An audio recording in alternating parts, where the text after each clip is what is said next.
അപ്പോൾ വർഷങ്ങൾ കഴിയുമ്പം നമുക്കത് എടുത്തു നോക്കുമ്പം നമുക്കത് കിട്ടും. എൻ്റെ അന്ന് പണ്ട് മഞ്ഞാക്കലച്ചൻ വർഷങ്ങൾക്ക് മുമ്പ് ഞങ്ങൾക്ക് പ്രേക്ഷിത ധ്യാനം നടത്തുമായിരുന്നു ഇടുക്കിയിൽ വെച്ച്.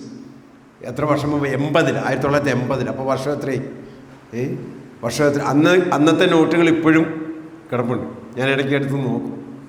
അപ്പോൾ ഓരോ കാലഘട്ടത്തിലും നമ്മളെ ദൈവം നയിക്കുന്നത് വ്യത്യസ്തമായ ശൈലിയിലൂടെയാണ്. ഓക്കെ, റോമർ 5:20.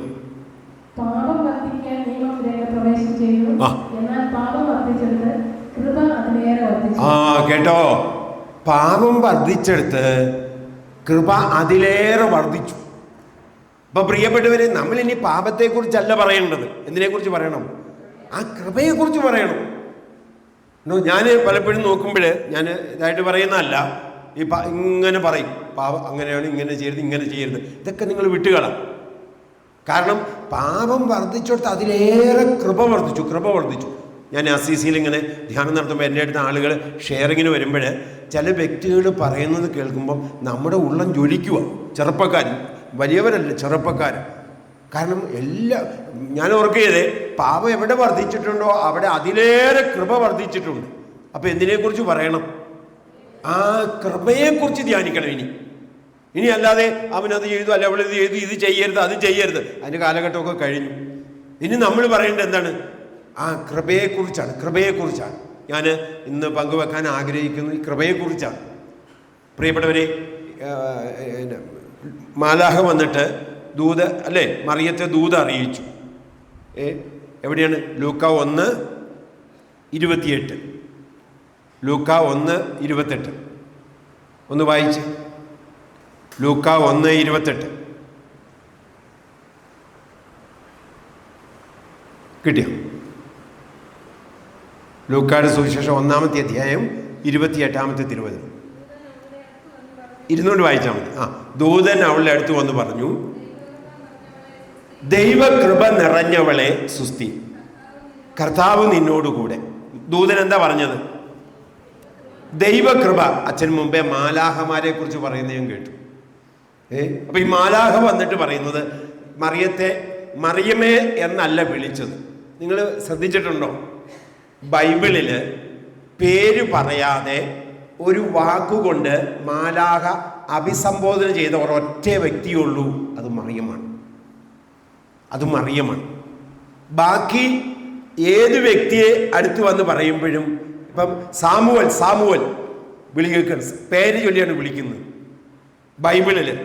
ബൈബിളിൽ പേര് പറയാതെ ഒരു വാക്കുകൊണ്ട്, അതിന് സഭ പഠിപ്പിക്കുന്ന സംജ്ഞയെന്ന ഒരു വാക്കുകൊണ്ട് ഒരാളെ അഭിസംബോധന ചെയ്ത ഒരേ ഒരു സ്ഥലമുള്ളൂ ബൈബിളിൽ, അതിവിടെയാണ്.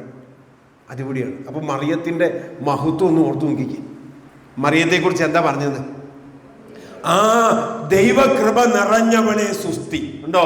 കൃപയുള്ളവൾ എന്നല്ല, കൃപ നിറഞ്ഞിരിക്കുന്നു. അതുകൊണ്ടാണ് യോഹന്നാന്റെ സുവിശേഷത്തിൽ 1-ാമത്തെ അധ്യായം അതിൻ്റെ 16 മുതലുള്ള തിരുവചനം ഒന്ന് വായിച്ച്. യോഹന്നാന്റെ സുവിശേഷം 1-ാമത്തെ അധ്യായം 16 മുതലുള്ള തിരുവചനം കേട്ടോ? ഒന്നും കൂടെ വായിച്ച ഉറക്കെ.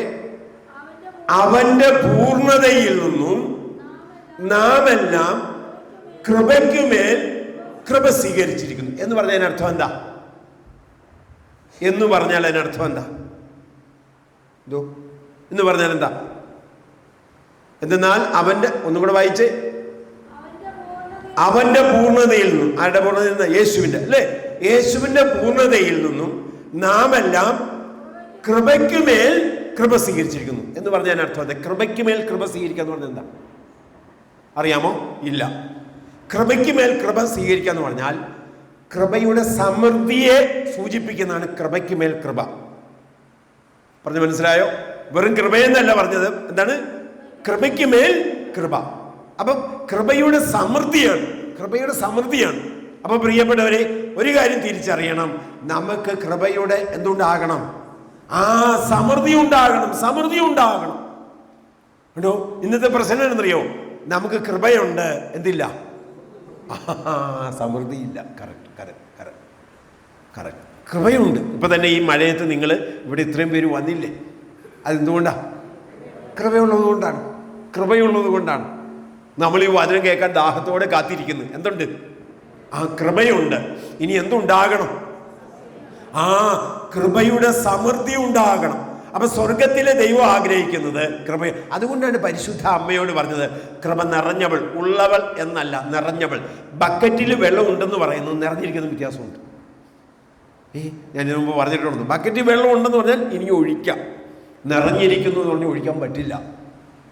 ഉണ്ടോ? അപ്പൊ കൃപ നിറഞ്ഞവൾ. ഇനി ചോദിക്കട്ടെ, എന്താണ് കൃപ? എന്താണ് സാറേ കൃപ? പരിശുദ്ധാത്മാവിൻ്റെ നിറവ്. പല മാനങ്ങളുണ്ട്. അതിൽ സഭ പഠിപ്പിക്കുന്നത് യേശുവിൻ്റെ സ്വഭാവം പ്രകടിപ്പിക്കാൻ സ്വർഗത്തിലെ ദൈവം സൗജന്യമായി തരുന്ന ദാനമാണ് കൃപ. കൃപ കൃപ ഒന്നും കൂടെ ഞാൻ പറയാം, മനസ്സിൽ കുറിച്ചിട്ടുണ്ട്, മരിച്ചാലും മറന്നേക്കല്ലേ. യേശുവിൻ്റെ സ്വഭാവം പ്രകടിപ്പിക്കാൻ സ്വർഗത്തിലെ ദൈവം സൗജന്യമായി തരുന്ന ദാനമാണ് കൃപ. കൃപ കൃപ കൃപ പറഞ്ഞു മനസ്സിലായോ? ഒന്നും കൂടെ പറയാം. യേശു ഇത് പറയുന്നത് എന്തിനാണെന്നറിയാം? നിങ്ങൾ ചില എഴുതുന്നില്ല, അപ്പം മനസ്സിൽ കുറിച്ചിട്ടോണം, ഇനി മരിച്ചാലും മറന്നേക്കരുത്. യേശുവിൻ്റെ സ്വഭാവം പ്രകടിപ്പിക്കാൻ സ്വർഗത്തിലെ ദൈവം സൗജന്യമായി തരുന്ന ദാനമാണ് കൃപ. കൃപ കൃപ ഉണ്ടോ? ഇനി മറ്റൊരു കാര്യം പഠിപ്പിക്കുന്നുണ്ട് സഭ. ദൈവീകത മാനുഷികതയിൽ നിറയുന്നതാണ് കൃപ. നമുക്ക് ഏറ്റവും ദൈവികത മാനുഷികതയിൽ നിറയുന്നതാണ് കൃപ. അപ്പോഴെന്താ പ്രത്യേകത? കൃപയുള്ളൊരു വ്യക്തി. അതുകൊണ്ടാണ് സോദോം ഗൊമോറ പട്ടണം നശിക്കുന്നത്. ഒരിക്കലും ദൈവം നശിപ്പിക്കുന്നതല്ല, നശിക്കുന്നത് ആര് കാണുക? ദൈവം കാണുക. കണ്ട കാര്യം. കാരണം ദൈവം നശിപ്പിക്കുകയല്ല, ദൈവം ഒരു കാര്യം നശിപ്പിക്കുകയല്ല, പ്രത്യേകം ഓർത്തോണം. ദൈവം നശിപ്പിക്കുകയല്ല, നശിപ്പിക്കുന്നത് മനുഷ്യനാണ്. ദൈവം നശിപ്പിക്കുകയല്ല ഉണ്ടോ? അപ്പം നശിക്കുന്നത് ആര് കാണും? പക്ഷെ അവിടെ എഴുതി വെച്ചേക്കുന്നത് വായിക്കുമ്പോൾ ദൈവം നശിപ്പിക്കുന്നതായിട്ടാ. നശിക്കുന്ന ആര് കാണുക? ദൈവം കാണുക. അപ്പൊ ദൈവം ആരോട് പറഞ്ഞു? ആരോട് പറഞ്ഞു? ദൈവം തന്നെ ആരോടാ പറഞ്ഞു? ദൈവം അബ്രഹാത്തോടാണ് പറഞ്ഞത് അല്ലേ? എന്താണ്? സോദോം ഗൊമോറ പട്ടണം നശിക്കാൻ. അപ്പൊ അബ്രഹാം എന്ത് പറഞ്ഞു?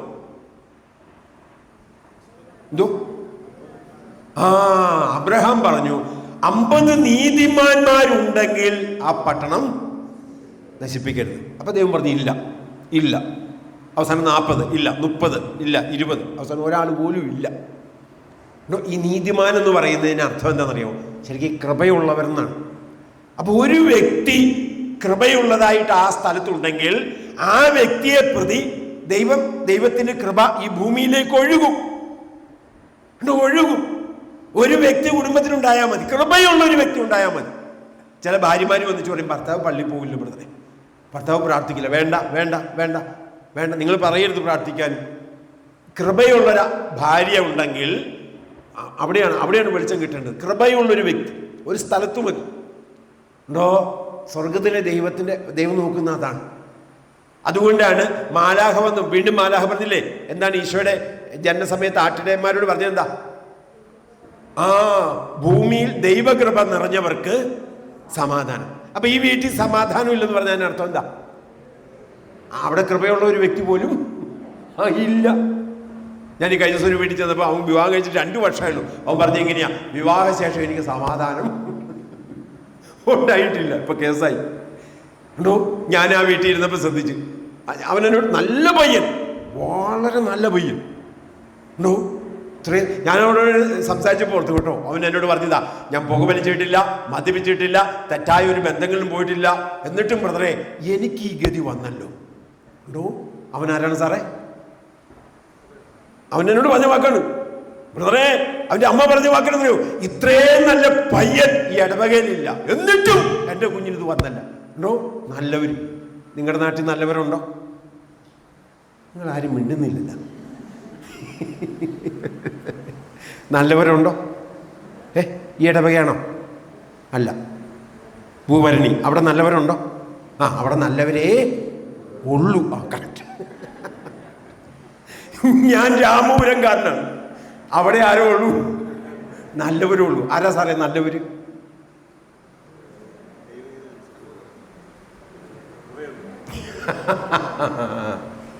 കണ്ടോ?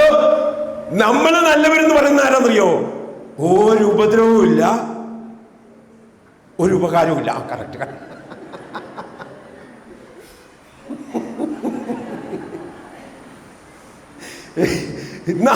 സത്യത്തിൽ ഇത് വലിയ അപകടമാണിത്. നമ്മൾ നല്ലവരെന്ന് പറയുന്നത് അതാണ്. ഒരു ഉപദ്രവവും ഇല്ല, ഒരു ഉപദ്രവവും ഇല്ല. ഇവിടെ ഞാനൊരു പള്ളിയിൽ ചെന്നപ്പോഴോ സമാധാനം പോലും മുഖത്ത് നോക്കി കുടിക്കുകയല്ല, അത്രയും നല്ല.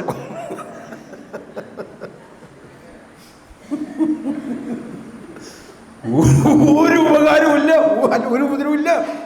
വളരെ നല്ലവരാണ് ബ്രദർ. എന്നോട് അമ്മ പറഞ്ഞു അങ്ങനെ. പക്ഷെ സംഭവം എന്താണെന്നറിയോ, 2 വർഷമായിട്ട് അവർക്ക് സമാധാനമില്ല. കണ്ടോ കണ്ടോ കണ്ടോ? ഇന്ന് നമ്മുടെയൊക്കെ പ്രശ്നം ഇതാണ്.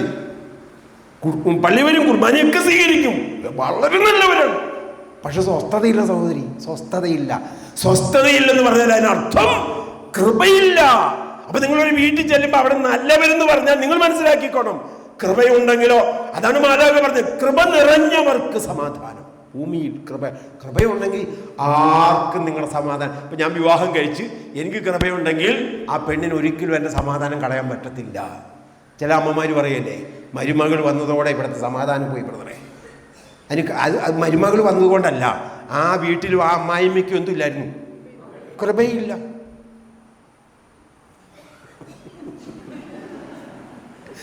അപ്പൊ ഞാൻ നിങ്ങളോട് വ്യക്തമായിട്ട് പറയട്ടെ, എല്ലാ ദിവസവും പള്ളിയിൽ പോയി, എല്ലാ ദിവസവും കുർബാന ചൊല്ലി, 8 നോമ്പെടുത്ത്, ഏത് നോമ്പ് നിങ്ങൾ, ഞാനിതിനൊന്നും എതിരല്ല കേട്ടാ, നിങ്ങൾ ഇനി അങ്ങനെ വിചാരിച്ചേക്കരുത്.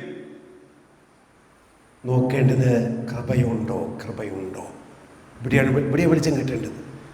ഇനി പ്രത്യേകം ഓർക്കണം, പഴയ നിയമത്തിൽ ദൈവം എന്ത് കൊടുത്തിട്ടില്ല? കൃപ കൊടുത്തിട്ടില്ല. അതുകൊണ്ടാണ് മോശ വഴി എന്ത് നൽകപ്പെട്ടത്? നിയമം നൽകപ്പെട്ടത്. യേശുക്രിസ്തു വഴിയാണ് കൃപ ലഭിച്ചത്. എവിടെയാണ്? യോഹന്നാന്റെ സുവിശേഷം 1-ാമത്തെ അധ്യായം അതിന്റെ 18-ാമത്തെ തിരുവചനം വായിച്ചു. വായിച്ചു 17-ാമത്തെ വാക്യം വായിച്ചു. എന്തുകൊണ്ടെന്നാൽ നിയമം മോശ വഴി നൽകപ്പെട്ടു, കൃപയും സത്യവുമാകട്ടെ യേശുക്രിസ്തു വഴി ഉണ്ടായി. ഉണ്ടോ? അപ്പൊ പഴയ നിയമത്തില് എന്താണ് കിടക്കുന്നത്? നിയമമാണ്. പ്രിയപ്പെട്ടവരെ, കൃപ ലഭിച്ചത് യേശുക്രിസ്തു വഴിയാണ്. എപ്പോഴും ഓർത്തോണം. അപ്പൊ പഴയ നിയമം ഇന്ന് സംഭവിച്ചിരിക്കുന്ന ഒരു സംഭവം ഞാൻ നിങ്ങളോട്ടെ. ഇപ്പോഴും നമ്മൾ ഈ പഴയ നിയമത്തിലെ, ഈ കഴിഞ്ഞ ദിവസം തന്നെ ഇങ്ങനെ പ്രാർത്ഥിച്ചിട്ട് ഒരാൾ പറഞ്ഞു, നിങ്ങൾക്ക് വായ്പ മേടിക്കേണ്ടി വരില്ല. എന്താണ്? വായ്പ അല്ല, പഴയ നിയമത്തിൽ പറയല്ലേ വായ്പ മേടിക്കേണ്ടി വരില്ല. പക്ഷെ ആ ആൾ പുറത്തിറങ്ങി പോയി, എൻ്റെ പൊന്നു ബ്രദറെ, വായ്പ മേടിച്ച് മടുത്ത് ഞാൻ ഇരിക്കുകയാണ്. ഇപ്പം കിട്ടാത്തതിന് കാരണം മേടിച്ചവന് ഇതുവരെ. പക്ഷെ എന്നോട് ആ ബ്രദർ പറഞ്ഞത് വായ്പ മേടിക്കേണ്ടി ഞാനിവിടെ നിന്നുകൊണ്ടല്ലേ പറയുന്നത്. പ്രിയപ്പെട്ടവരെ, ഇതെന്താണെന്ന് ഈ പറഞ്ഞു കൊടുക്കുന്നത് മുഴുവനും? ഇത് പഴയ നിയമമാണ് ഈ പറഞ്ഞു കൊടുക്കുന്നത്. പഴയ നിയമമാണ്. അപ്പൊ നിങ്ങൾ ചോദിക്കും പഴയ നിയമം. ഇന്ന് നമ്മൾ വായിക്കേണ്ടത് സുവിശേഷമാണ്. നമ്മൾ എത്തേണ്ടത് സുവിശേഷത്തിലാണ്. ഇന്ന് പലരും നിൽക്കുന്ന എവിടെയെന്നറിയോ? പഴയ നിയമത്തിലാണ്. നിയമത്തിന് പറയുന്ന, യഹൂദിന് പറയുന്ന വാക്കാണ് തോറ. പ്രിയപ്പെട്ടവരെ, നമ്മൾ കൃപയിലെത്തണം, ക്രിസ്തുവിലെത്തണം. അതുകൊണ്ടാണ് ഒരു യുവാവ് വന്നിട്ട് യേശുവിനോട് ചോദിച്ചില്ലേ, ഒരു സംഭവം ചോദിച്ചില്ലേ? എവിടെയാണ്? യോഹന്നാൻ ലൂക്ക 18:18 വായിച്ചു. ലൂക്ക 18:18. ലൂക്ക 18:18. ഒരു അധികാരി അവനോട് ചോദിച്ചു, സ്വർഗത്തിൽ പോകാൻ ഞാൻ എന്ത് ചെയ്യണം? ആരാ ചോദിച്ചത്? ഒരു അധികാരി ചോദിച്ചെന്നാ പറഞ്ഞു. ആരാ സാറേ അധികാരി? അധികാരമുള്ളവൻ. നിങ്ങളുടെ വ്യാഖ്യാനം കറക്റ്റാണ്. അധികാരിയാണ്, അധികാരമുള്ളവൻ. ഞാൻ ചോദിക്കട്ടെ, വീട്ടിലെ കുടുംബനാഥനാണോ? അതെ. അപ്പൊ സാറിന്റെ കുടുംബത്തിന്റെ അധികാരി ആരാ? കറക്റ്റാണ്. സംശയമാണോ? ഭർത്താവുണ്ടോ വീട്ടിൽ? ഉണ്ട്. അപ്പൊ കുടുംബത്തിന്റെ അധികാരി ആരാ? ഭർത്താവ് കഴിഞ്ഞാൽ പിന്നെ ആരാ? ഭാര്യ. കറക്റ്റ്. ഒരു ഇടവകയുടെ അധികാരി ആരാ? വികാരി അച്ഛൻ. അപ്പൊ ഒരു അധികാരി അവനോട് ചോദിച്ചു എന്ന് പറഞ്ഞാൽ അതിനർത്ഥം എന്താ? ഒരു കുടുംബനാഥനാണ്. അല്ലാണ്ട് അധികാരമുള്ളവനല്ല. അപ്പൊ പ്രിയപ്പെട്ടവരെ, ഇവിടെ ഇരിക്കുന്നത് നിങ്ങൾ മനസ്സിലാക്കണം. ഒരു അധികാരി, ഒരു കുടുംബം, ഒരു ചെറുപ്പക്കാരൻ കർത്താവിനോട് ചോദിച്ചു. എന്താ അവൻ ചോദിച്ചത്? ഇത് നല്ല ചോദ്യമാണല്ലേ. അവൻ ചോദിച്ച സ്വർഗത്തിൽ പോകാൻ എന്ത് ചെയ്യണം? നമ്മൾ ഇതുവരെ ഇവിടെ വന്നിട്ട് അച്ഛനോട് അങ്ങനെ ഒരു ചോദ്യം ചോദിച്ചിട്ടുണ്ടോ?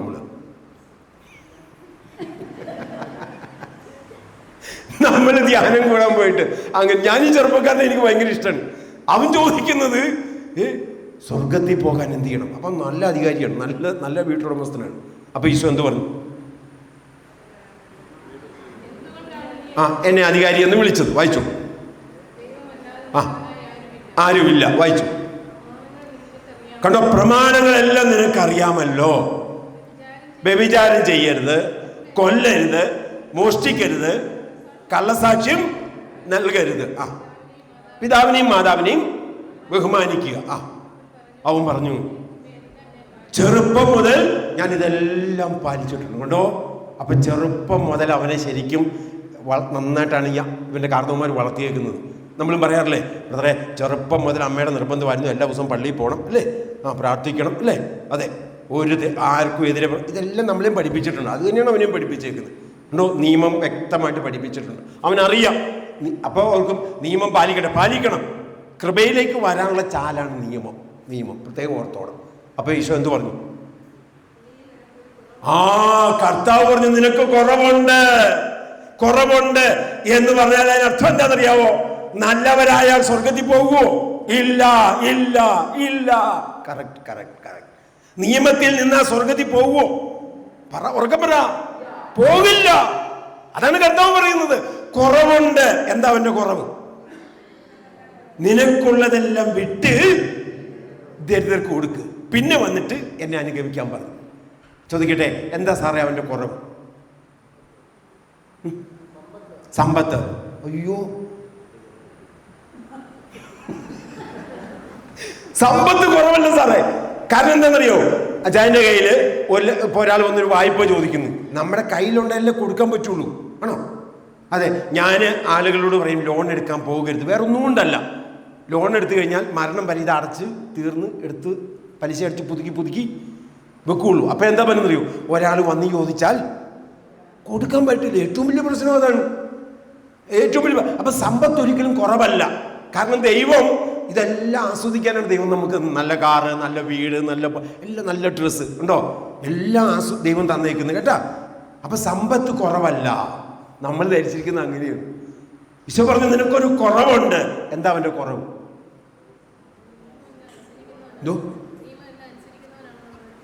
ഒന്നുമല്ല. ഇനി ചോദിക്കട്ടെ, അവൻ ചോദിച്ച ചോദ്യം എന്താ? കറക്റ്റ്. അവൻ ചോദിച്ചത് സ്വർഗത്തിൽ പോകാൻ എന്ത് ചെയ്യണമെന്നാണ്. അപ്പം യേശു അവൻ്റെ അക്കൗണ്ടിലേക്ക് നോക്കി. അവൻ്റെ അക്കൗണ്ടിൽ നോക്കിയപ്പോൾ സാറേ, അവൻ നിയമത്തിലാണ്. അക്കൗണ്ടിൽ നോക്കിയപ്പോൾ ഒന്നുമില്ല. മേളിൽ അക്കൗണ്ടിൽ ഒന്നുമില്ലെന്ന്. പക്ഷെ ഇവിടെ അവന് കൂടുതലാണ്. അപ്പം മേളിൽ കൂടണമെങ്കിൽ എന്ത് ചെയ്യണം സാറേ? ഇവിടെ കുറയ്ക്കണം. ഞാൻ ചോദിക്കുന്നതുകൊണ്ട് കുഴപ്പമുണ്ടോ? ഈയിടെ അമ്മച്ചി എഴുന്നേറ്റിട്ട് നിന്നിട്ട് എന്നോട് പറഞ്ഞു, വന്നപ്പോൾ തുടങ്ങി നീ എനിക്കട്ടാ പാരാ. അതുകൊണ്ട് എന്നോട് ചൂടായേക്കരുത് കേട്ടാ. ചോദിക്കട്ടെ, ഇവിടെയാണോ കൂടുതൽ, മേളിലാണോ കൂടുതൽ? ഞാൻ ഇറങ്ങുകയാണ് കേട്ടാ. രാവിലെ കുർബാന സ്വീകരിച്ചിട്ട് നുണ പറയുകയാണ്.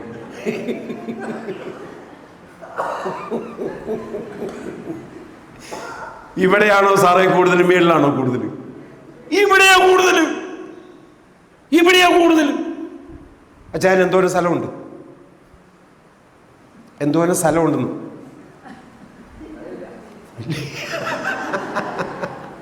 സാറിന് എന്തോരം സ്ഥലമുണ്ട്? കുറച്ച്. നിങ്ങളൊക്കെ ഭയങ്കര അഭ്യാസികളാണ് കേട്ടാ. ആൻറ്റിക്ക് എന്തോരം സ്ഥലമുണ്ട്? ഉള്ളത് പറഞ്ഞാൽ മതി.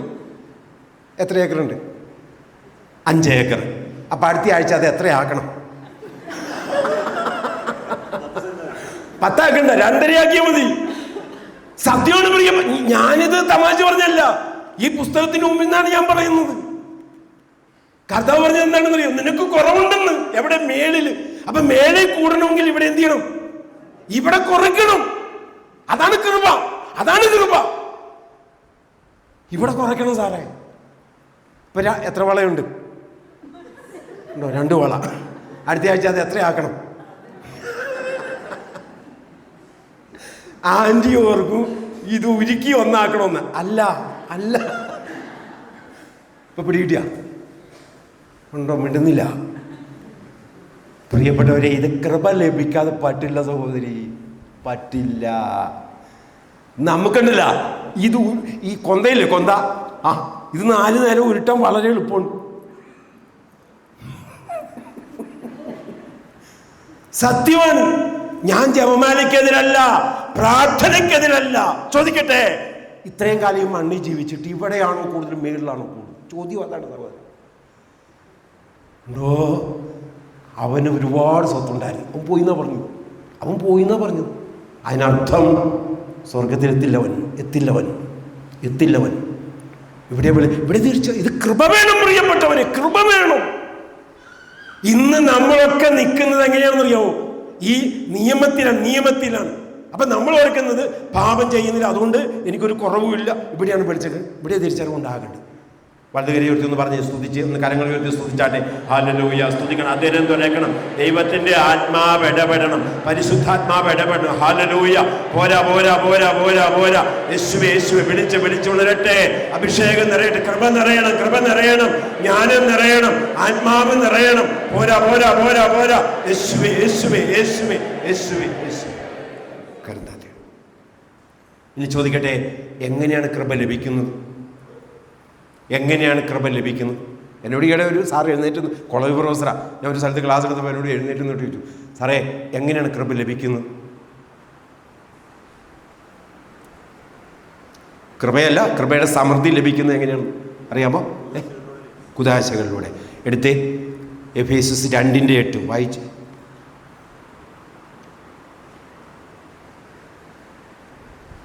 എഫേസ്യസ് 2:8. കേട്ടോ, എങ്ങനെയാണ് കൃപ ലഭിക്കുന്നത്? വിശ്വാസം വഴി കൃപയാലാണ് നിങ്ങൾ രക്ഷിക്കപ്പെട്ടത്. വായിച്ചോളൂ. അത് നിങ്ങൾ നേടിയെടുത്തതല്ല, ദൈവത്തിന്റെ ദാനമാണ്. വായിച്ചു.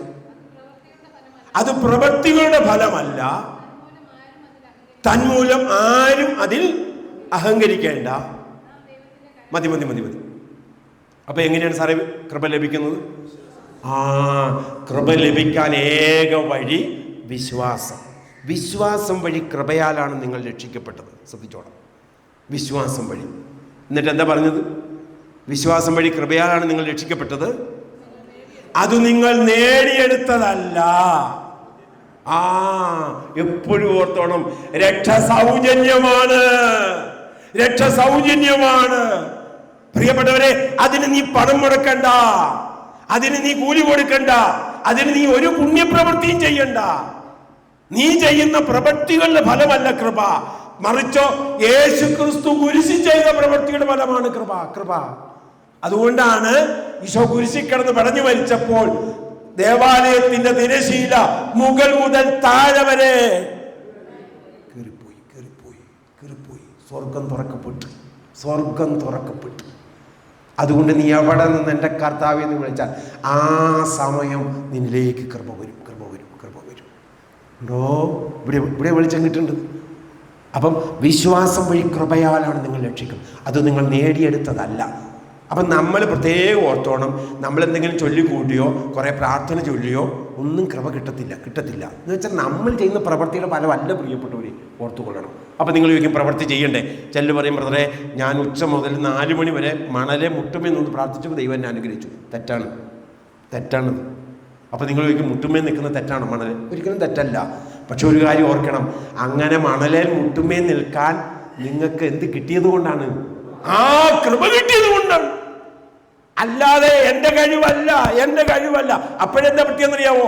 അങ്ങനെ മുട്ടുമേ നിൽക്കാത്ത ഒരു വ്യക്തി ഉണ്ടെന്ന് കൂട്ടിക്കോ.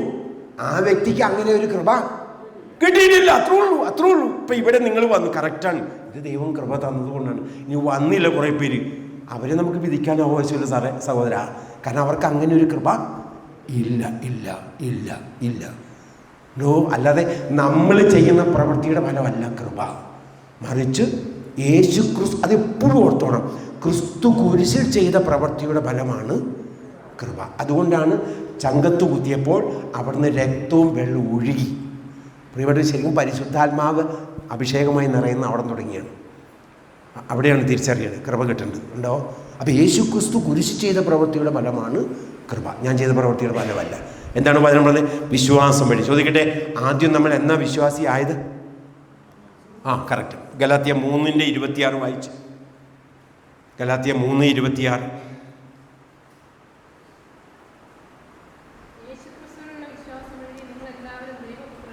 യേശുക്രിസ്തുവിലുള്ള വിശ്വാസം വഴി നിങ്ങൾ എല്ലാവരും ദൈവത്തിന്റെ മക്കളാണ്, ക്രിസ്തുവിനോട് ഐക്യപ്പെടാൻ വേണ്ടി സ്നാനം സ്വീകരിച്ചിരിക്കുന്ന നിങ്ങൾ എല്ലാവരും ക്രിസ്തുവിനെ ധരിച്ചിരിക്കുന്നു. അപ്പൊ ശരിക്കും വിശ്വാസത്തിന്റെ വാതിൽ എന്ന് പറഞ്ഞാൽ മാമോദീസായാണ് ശരിക്കും, അല്ലേ? അപ്പൊ എന്നാണ് നമ്മൾ വിശ്വാസിയായത്? മാമോദീസായിലൂടെ. ചോദിക്കട്ടെ, അന്ന് വിശ്വാസം ഏറ്റു പറയാനുള്ള കെൽപ്പ് നമുക്കുണ്ടായിരുന്നോ? ഇല്ല. അന്ന് നമുക്ക് വേണ്ടി വിശ്വാസം ഏറ്റു പറഞ്ഞത് ആരാണ്? തലതൊട്ടപ്പനും തലതൊട്ടമ്മയും. ചോദിക്കട്ടെ, തൊട്ടിട്ട് പോയതല്ലാതെ പിന്നെ കണ്ടിട്ടുണ്ടോ?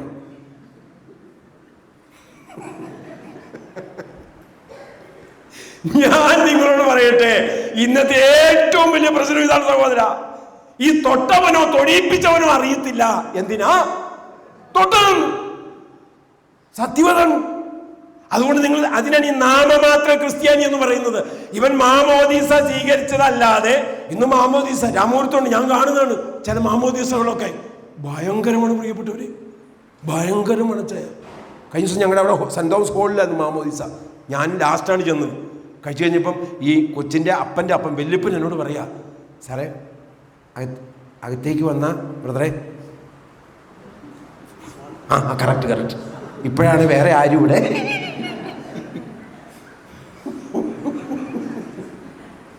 സൂപ്പർ മാമോദീസയാണ് കേട്ടാ. ഞാനിത് ഇവിടെ നിന്നല്ലേ പറയുന്നു. ആദ്യ കുർബാനക്കുള്ള പടമൊക്കെ കാണണം പ്രിയപ്പെട്ടവര്, ഭയാനകമാണ്. ഉണ്ടോ? അപ്പൊ അന്ന് രണ്ടുപേരും നമുക്ക് വേണ്ടി വിശ്വാസം ഏറ്റുകൊണ്ട് ലത്തീൻ സഭയിൽ തലതൊട്ടപ്പന് കുമ്പാരി എന്ന് വിളിക്കുന്നു. കുമ്പാരി കൂടെയുള്ള ആത്മീയ പിതാവ്. ഞാൻ രണ്ടുപേരുടെ തൊട്ടിട്ടുള്ളൂ, ഇനി തൊടിയല്ല. ഒന്ന് എറണാകുളത്ത് കൊറോണ സമയത്ത് ഒരു എഞ്ചിനീയറാണ്. അവനാഗ്രഹം അവൻ്റെ മൂന്നാമത്തെ കൊച്ചിൻ്റെ തല ഞാൻ തൊടണമെന്ന്. ഞാൻ പറഞ്ഞു, എൻ്റെ പൊന്നുമോനെ, എടാ അല്ലേ, എനിക്ക് വരാനുള്ള വണ്ടിക്കൂലി പോലും ഇല്ല, കൊറോണയാണ്. അവൻ പറഞ്ഞു, ബ്രദർ ഒന്നും വിജയിക്കേണ്ട, അക്കൗണ്ട് നമ്പർ ഇതാ, ഞാൻ തരാം, എൻ്റെ ഒരു വലിയ ആഗ്രഹമാണ്. അങ്ങനെയാണ് ഞാൻ പോയി തൊട്ടത്. ഇപ്പോൾ 2 മാസം കൂടുമ്പോൾ, ഞാൻ ഇവിടെ നിന്നുണ്ട്, 2 മാസം കൂടുമ്പോൾ ഞാൻ ആ വീട്ടിൽ പോകും. ആ കൊച്ചി ഇപ്പോൾ അവൾ മിടിക്കണം, ഇങ്ങനെ നിൽക്കും കൈകൂപ്പി. അവളെ അമ്മയോട് വിളിച്ച് പറയും പതിഞ്ഞപ്പൻ, അങ്ങനെയാണ് എന്നെ വിളിക്കുന്നത്. എന്താണ് പതിഞ്ഞപ്പം വന്നിട്ടുണ്ട്. ഞാൻ പോകും എറണാകുളത്ത് ഇവിടുന്ന്. അതിനിഷ്ടം ചക്കപ്പഴമോ. കഴിഞ്ഞ തവണ എത്ര ചക്ക കൊണ്ടേ കൊടുക്കുന്നറിയോ? ഈ ചക്ക കൊണ്ടേ കൊടുക്കുന്നത് എന്തിനാണെന്നറിയോ? നമ്മളോട് അവൾക്ക് എന്തുണ്ടാകണം? സ്നേഹമല്ല, അടുപ്പം. കാരണം നാളുകളിൽ അവളെ വിശ്വാസത്തിൽ വളർത്താൻ ഞാൻ ദൈവത്തിനു മുമ്പിൽ തീരുമാനമെടുത്ത ആളാണ്. ഉണ്ടോ? പ്രിയപ്പെട്ട ദൈവജനമേ, തിരിച്ചറിയണം. നമ്മുടെ പ്രശ്നം എന്താണെന്നറിയാമോ? നമ്മളെ വിശ്വാസത്തിൽ വളർത്തിയില്ല. എന്താ വിശ്വാസത്തിൽ വളരുക എന്ന് പറഞ്ഞാൽ, എനിക്ക് 55 വയസ്സുണ്ട് ഇപ്പോഴും, ശരീരത്തിന് 55 ഉണ്ട്. വിശ്വാസത്തിന് എത്രയുണ്ടാകണം? 55 ഉണ്ടാകണം. ശരീരം വളർന്നുപോലെ എൻ്റെ വിശ്വാസം വളരണം. വിശ്വാസം വളരണം. ഇവിടെയാണ് വെളിച്ചം കിട്ടേണ്ടത്. അപ്പോൾ വിശ്വാസം വഴി കൃപയാലാണ്. അപ്പം നമ്മുടെ വിശ്വാസത്തിൽ വളർച്ച ഉണ്ടായിട്ടുണ്ടോ? അതാണ് ചോദ്യം.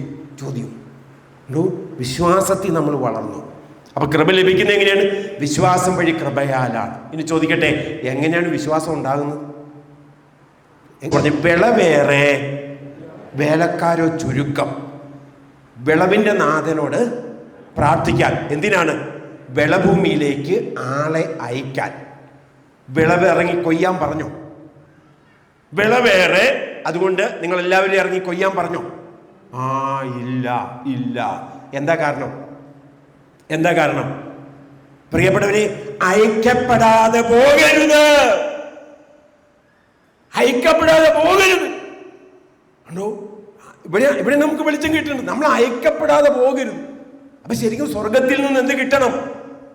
കൃപ കിട്ടണം, അഭിഷേകം കിട്ടണം, ദൈവം അയക്കണം. അയക്കുമ്പോഴെന്താ പ്രത്യേകത? ചെന്നായ്ക്കളുടെ ഇടയിലേക്ക് ചെമ്മരിയാടുകളെ എന്ന പോലെ ഞാൻ നിങ്ങളെ അയക്കുന്നു. ഉണ്ടോ? അപ്പോഴെന്താ പറ്റുന്നതോ?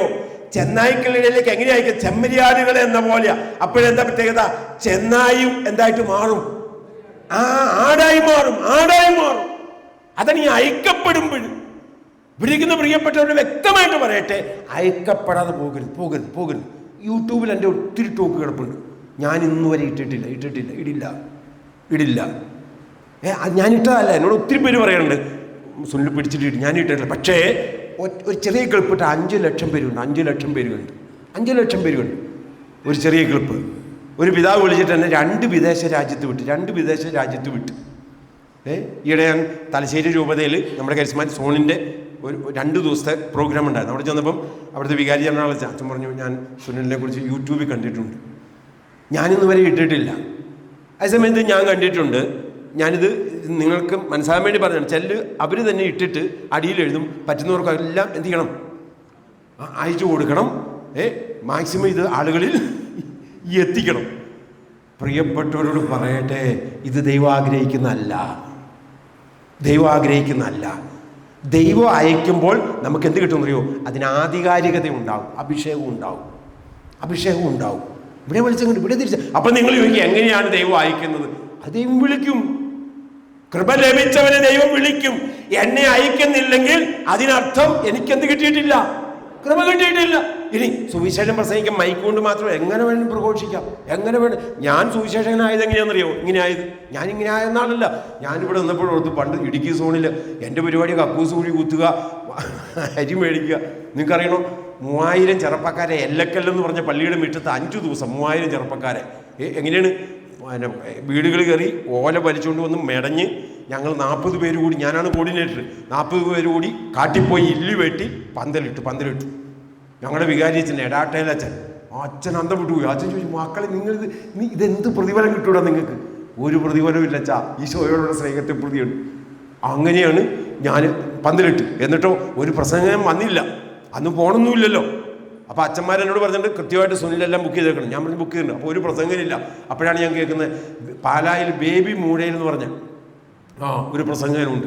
നിങ്ങൾക്കറിയണോ, ഞാൻ ഇടുക്കിയിൽ നിന്ന് എല്ലക്കല്ലിൽ നിന്ന് രാത്രി ഒരു ബൈക്കിൽ കയറി അടിമാലി വന്നിട്ട് ഈ പാലായി വന്നപ്പോൾ ഇറങ്ങിയപ്പോൾ 1:30 എനിക്ക് ഈ സ്ഥലമൊന്നും അറിയില്ല.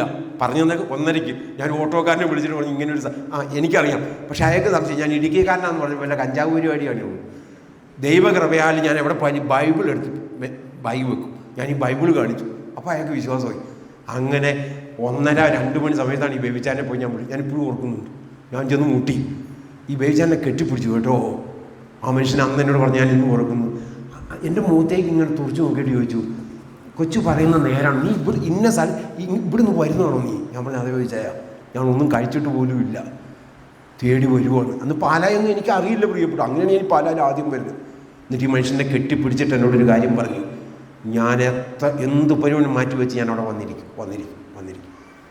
അങ്ങനെ അന്നൊക്കെ അങ്ങനെയാണ് സുവിശേഷം പറയുന്നത്. അങ്ങനെ ഇരിക്കുമ്പോഴാണ് ഒരു ഇടവകയിൽ ധ്യാനം, ബദയിൽ എന്ന് പറഞ്ഞൊരു ഇടവകയിൽ. ഞാൻ അച്ഛന്മാരെല്ലാം ബുക്ക് ചെയ്തിട്ട്, വികാരി അച്ഛൻ കരിസ്മാറ്റിക്കൊന്നും അല്ല, പക്ഷേ അച്ഛന് ഇഷ്ടമാണ്. അപ്പം ഞാൻ പറഞ്ഞ അച്ഛൻ, ഞാൻ എല്ലാ കാര്യങ്ങളും ഓക്കെ ഉണ്ട്, പക്ഷേ ഈ പാപത്തിൻ്റെ ക്ലാസ് എടുക്കുന്ന ആൾ വന്നില്ല. ഞാൻ കിടന്ന് വട്ടം കറങ്ങുകയാണ്. അച്ഛനോട് ചോദിക്കുക, ആൾ വന്നോ? ഞാൻ പറഞ്ഞില്ല. താൻ പറഞ്ഞതല്ലേ? ഞാൻ പറഞ്ഞു, കുറിപ്പിച്ചാണ് അച്ഛാ. അന്ന് ഇല്ല, ഇങ്ങനെ മൊബൈലില്ലല്ലോ. കുറേ കഴിഞ്ഞപ്പോൾ അച്ഛൻ പറഞ്ഞ്, താൻ എടുത്താൽ മതി, അത് ആൾ വന്നില്ലെങ്കിലും സാരമില്ല, താൻ എടുത്താൽ മതി. ഞാൻ പറഞ്ഞ അച്ഛൻ, ഞാൻ ഇന്ന് വരെ പാപത്തിൻ്റെ ടോക്ക് എടുത്തിട്ടില്ല, അത് തന്നെ ഞാൻ പ്രസംഗിച്ചിട്ടുമില്ല. അപ്പോൾ അച്ഛൻ ചോദിച്ചു, താൻ പാപം ചെയ്യാറുണ്ടോ? അതുണ്ട്. അത് പറഞ്ഞാൽ മതി. ഞാൻ നിങ്ങളോട് പറയട്ടെ, ഞാൻ ചാപ്പലിൽ പോയി കവന്ന് കിടക്കുകയാണ്. ഭയങ്കര ജനമാണ്. ഈ ഹൈ റേഞ്ച് എന്ന് പറഞ്ഞാൽ നമ്മുടെ പാല പോലെയല്ല, ഭയങ്കര ആളാണ് ധ്യാനത്തിന്. ധ്യാനം വൻ വിജയമാണ്. കാരണം എല്ലാ അച്ഛന്മാരും നല്ല ധ്യാനം ഒരുക്കന്മാരാണ്. ബുക്ക് ഭയങ്കര ടോക്കാണ്. അപ്പോഴാണ് അച്ഛൻ ഇങ്ങനെ പറയുന്നത്. എന്നിട്ട് അച്ഛൻ മാറി സങ്കീർത്തിയിലിരുന്നു. ഞാൻ നിവൃത്തിയില്ലാതെ എടുത്ത് കയറി നിന്നതല്ലാതെ എനിക്കൊന്നും അറിയില്ല. പക്ഷെ പരിശുദ്ധാത്മാവ് ക്രോയി വരുന്നു കേട്ടാ. തിരിച്ചിറങ്ങിയപ്പോൾ അച്ഛനെ കെട്ടിപ്പിടിച്ചു. ആൻ്റണി പുതുശ്ശേരി എന്ന് പറയും. അച്ഛൻ കെട്ടിപ്പിടിച്ചിട്ട് പറഞ്ഞു, ഇവിടെ വന്നതിൽ ഏറ്റവും നല്ല ടോക്ക്. എന്നിട്ട് അച്ഛൻ ചോദിച്ചു, ഇതാണ് നിനക്ക് ധ്യാനം അറിയത്തില്ലെന്ന് പറഞ്ഞത്. അച്ഛൻ പറഞ്ഞു, നാളെ വരുന്ന ആളോട് വന്നില്ലെങ്കിലും കുഴപ്പമില്ലെന്ന് പറഞ്ഞേക്കാൻ പറഞ്ഞു. പക്ഷെ ഞാൻ നിങ്ങളോട് പറയട്ടെ, അന്നാണ് എനിക്ക് മനസ്സിലായത്, ദൈവം നമുക്ക് ഇങ്ങനെ കൃപ തന്നിട്ടുമുണ്ട്. സത്യമുണ്ട്. ഞാൻ കയറിയത് കാര്യം പറഞ്ഞാൽ, പണ്ട് ഒരു ഫയർ എഞ്ചിൻ വന്ന് തീ കെടുത്തിയിട്ട് അവാർഡ് കൊടുത്ത് അറിയാമോ നിങ്ങൾക്ക്? അറിയാമോ? ഇല്ലേ? അടിമാലിയിൽ ഒരു ഫയർ എഞ്ചിൻ വന്ന് കടയെല്ലാം കത്തി. ഇയാൾ ഫയർ എഞ്ചിൻ വന്ന് ഇടിച്ച് കയറി എല്ലാം കെടുത്തി. അപ്പോൾ ആ ഡ്രൈവർക്ക് ഒരു അവാർഡ്, എന്താണ് 10,000 രൂപയും പ്രശംസതി പത്രവും. മന്ത്രിമാരൊക്കെ വന്ന് അവാർഡ് കൊടുക്കുകയാണ്. അപ്പോൾ ഈ അവാർഡ് കൊടുക്കുന്ന സമയത്ത് പത്രക്കാർ ചോദിച്ച് ഈ കാശ് കൊണ്ട് എന്ത് ചെയ്യും? അയാൾ പറഞ്ഞ് ഞാൻ വണ്ടിക്ക് നല്ലൊരു ബ്രേക്ക് മേടിച്ച് പിടിപ്പിക്കും. കാരണം ഈ വന്ന് ചവിട്ടിയിട്ട് നിൽക്കാതെയാണ് ഇടിച്ച്. ഞാൻ നിങ്ങളോട് പറയട്ടെ, അന്ന് ഞാനിങ്ങനെ പറയാനായിട്ട് എനിക്കറിയില്ല. പക്ഷെ അവിടെ കയറിയപ്പോൾ പരിശുദ്ധാത്മാവ് ഇങ്ങനെ എഴുതി കാണിക്കുകയാണ്, നമ്മുടെ നാവിലൂടെ വരികയാണ്. അന്നാണ് കർത്താവ് എനിക്ക് ഇങ്ങനെ ഒരു പിടിയത്. പക്ഷെ എന്നാലും ഞാൻ കാത്തിരുന്നു. എന്നിട്ട് നമ്മൾ വേറെല്ലാം ശുശ്രൂഷയും ചെയ്യും. പ്രിയപ്പെട്ടവർ, ഇത് ഞാൻ പറഞ്ഞു വന്നത് നിങ്ങൾ പ്രസംഗിക്കരുതെന്നല്ല ഞാൻ പറഞ്ഞു വന്നതിൻ്റെ പൊരുള്.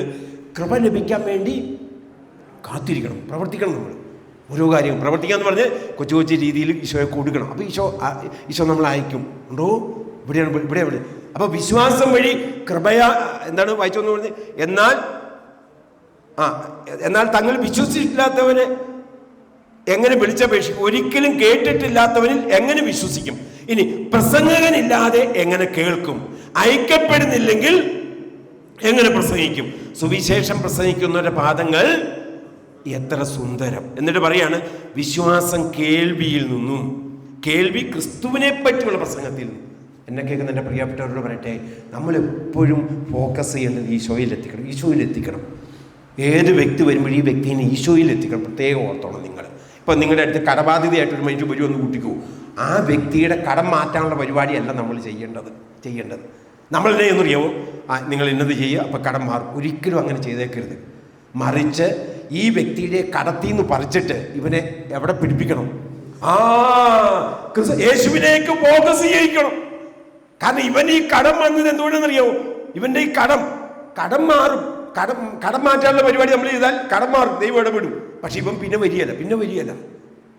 ഞാൻ രാമപുരത്ത് ഒരു അമ്മച്ചി എല്ലാ ദിവസവും വരുവാണ്, എല്ലാ ആഴ്ചയിലും വരുന്നു പ്രയർ ഗ്രൂപ്പിൽ. അപ്പോൾ അമ്മച്ചിയുടെ മോടെ കല്യാണം നടക്കുന്നില്ല, ഞങ്ങളെല്ലാം കൂടെ പ്രാർത്ഥിച്ച് കല്യാണം നടന്നു. പിന്നെ അമ്മച്ചിയെ കാണാനില്ല. പിറ്റേ വർഷം കഴിഞ്ഞപ്പോൾ അമ്മച്ചി വന്നു. അപ്പം ഞാൻ ചോദിച്ചു, അതെന്നെ പരിപാടിയാണ് കാണിച്ചത്? ഈശോ ഇതുപോലെ അനുഗ്രഹം തന്നിട്ട് അമ്മച്ചി പിന്നെ എന്നെ വരാഞ്ഞത്. അപ്പം അമ്മച്ചി പറയാം, പിന്നെ പ്രശ്നമൊന്നും ഉണ്ടായില്ല. അപ്പം ഇപ്പോൾ വന്നേക്കുന്നതോ കുഞ്ഞുങ്ങളില്ല.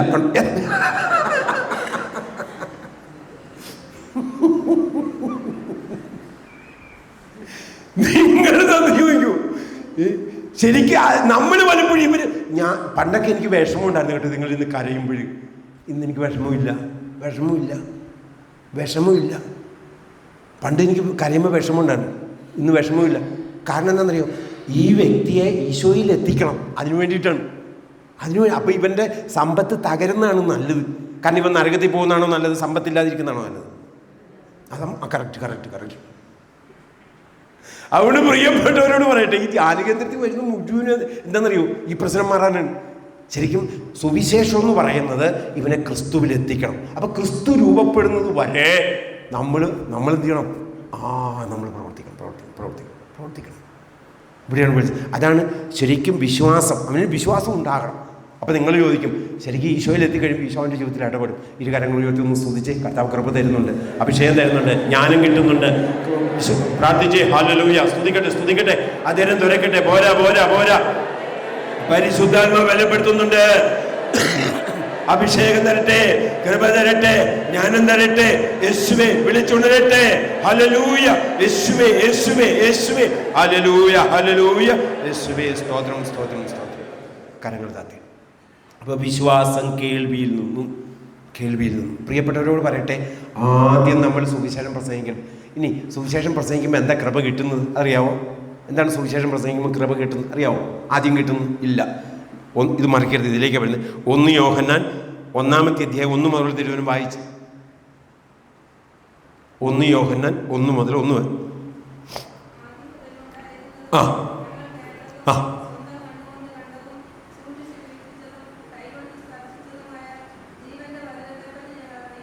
എന്താണ് അറിയിക്കേണ്ടത്? അല്ല, അതിനു മുമ്പ് എന്താ പറഞ്ഞത്? ഒന്നും കൂടെ വായിച്ചേ ആൻറ്റി. ആദ്യം മുതൽ ഉണ്ടായിരുന്നതും ഞങ്ങൾ കേട്ടതും സ്വന്തം കണ്ണുകൊണ്ട് കണ്ടതും സൂക്ഷിച്ച് വീക്ഷിച്ചതും കൈകൊണ്ട് സ്പർശിച്ചു. പ്രത്യേകം ഓർത്തോണം എന്തൊക്കെയാണ് പറഞ്ഞു കൊടുക്കേണ്ടത്. 1, കണ്ണുകൊണ്ട് കണ്ടത് പറയണം. 2, കൈകൊണ്ട് സ്പർശിച്ചത് കേട്ടത് പറയണം. 3, കൈകൊണ്ട് സ്പർശിച്ചത് പറയണം. കണ്ടോ, കൈകൊണ്ട് സ്പർശിച്ചത് പറയണം. പ്രിയപ്പെട്ടവരെ, നമ്മുടെ മക്കളോടും നമ്മുടെ കുടുംബത്തോടും നമ്മൾ പറഞ്ഞു കൊടുക്കേണ്ടതറിയോ? നിങ്ങൾ സ്പർശിച്ചത് വേണം പറയാനായിട്ട്, നിങ്ങൾ തൊട്ടത് വേണം പറയാനായിട്ട്. അല്ലാതെ ഏതെങ്കിലും ധ്യാന കേന്ദ്രത്തിൽ നിന്ന് ടോക്ക് കേട്ടിട്ട് അതെടുത്തിട്ട് പ്രസംഗിക്കുന്നതല്ല. കൈകൊണ്ട്. അതുകൊണ്ടാണ് ഞാൻ പറയുന്നത്, എന്നോട് ആളുകൾ വന്ന് ചോദിക്കും, ബ്രദറെ എന്നെയും കൂടി ഒന്ന് കൂട്ടാവോ ഇങ്ങനെ പ്രസംഗിക്കാൻ. ഞാൻ പറയും, വെയിറ്റ് ചെയ്യും സഹോദരൻ, വെയിറ്റ് ചെയ്യും. കാരണം അറിയോ, വചനം വളരെ വ്യക്തമായിട്ട് പറയുന്നുണ്ട്, നീ എന്തു പ്രസംഗിക്കുന്നു, എന്തു പറയുന്നു, അത് നിന്റെ ഒരു ഉദാഹരണം പറയാം. ഒരു ഉദാഹരണം അപ്പോൾ നിങ്ങൾക്ക് പെട്ടെന്ന് പിടികിട്ടും. ഒരു ഭയങ്കര കൃപയുള്ളൊരു സ്ത്രീ, അവർ കൗൺസിലിംഗ് നടത്തുന്നതാണ്, ഷെയറിങ് നടത്തുന്നതാണ്. അപ്പോൾ അവർ ധ്യാന കേന്ദ്രത്തിൽ ചെന്നിട്ട് ഷെയറിങ് നടത്തി വീട്ടിൽ വന്നപ്പം അവരുടെ ഭർത്താവും അവരും തമ്മിൽ കൂട്ടിയടി. അവരുടെ ഭർത്താവിന് ഭയങ്കര അരിശം. ഇവരോടെന്ത് പറഞ്ഞു? ഇവർ രണ്ടെണ്ണം അങ്ങോട്ടും പറഞ്ഞു, ഭയങ്കര ബഹളം. ഉടനെ ഇവർ എന്ത് ചെയ്തു? നേരെ വിളിച്ചു ധ്യാന കേന്ദ്രത്തിലേക്ക്. അപ്പോൾ ആ ധ്യാനഗുരു പറഞ്ഞു, നീ ഇനി ശുശ്രൂഷിക്കിരിക്കണ്ട, കാരണം നീ ചെയ്തപ്പം ആ പിശാച് മുഴുവനും എങ്ങോട്ട് വന്നു?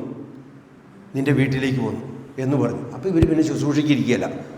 അപ്പം ഞാൻ ചോദിച്ചാൽ എന്താ ഇരിക്കാത്തത്? അപ്പോഴാണ് ഇവരിത് പറഞ്ഞത്. ഞാൻ ഇങ്ങോട്ട് വരാൻ പറഞ്ഞു, ഇവിടെ ഇരിക്കാൻ പറഞ്ഞു.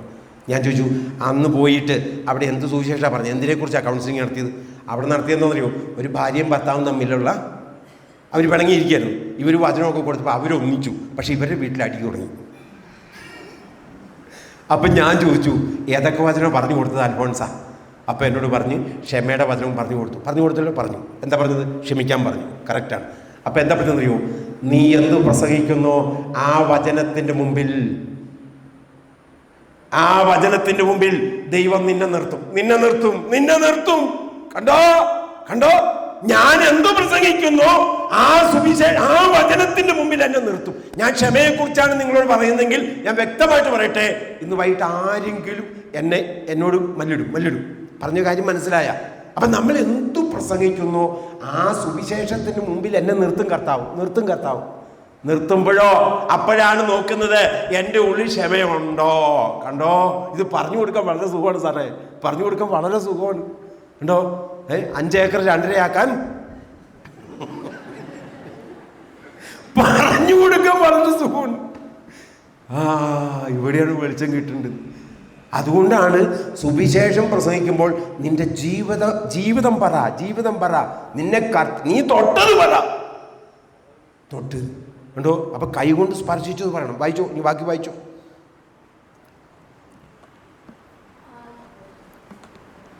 അതിന്റെ ബാക്കി വെളിപ്പെട്ടു, ഞങ്ങളത് കണ്ടു. കേട്ടോണം. പിതാവിനോട് കൂടെ ആയിരുന്നതും പ്രഘോഷിക്കുന്നു. വായിച്ചു. അറിയിക്കുന്നു.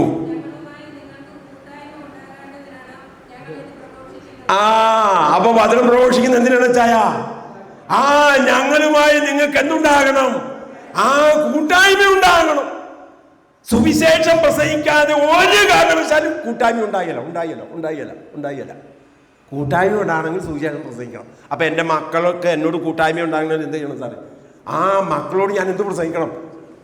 സുവിശേഷം പ്രസംഗിക്കണം. ചോദിക്കട്ടെ, നിങ്ങളുടെ മക്കളോട് നിങ്ങൾക്ക് കൂട്ടായ്മയുണ്ടോ?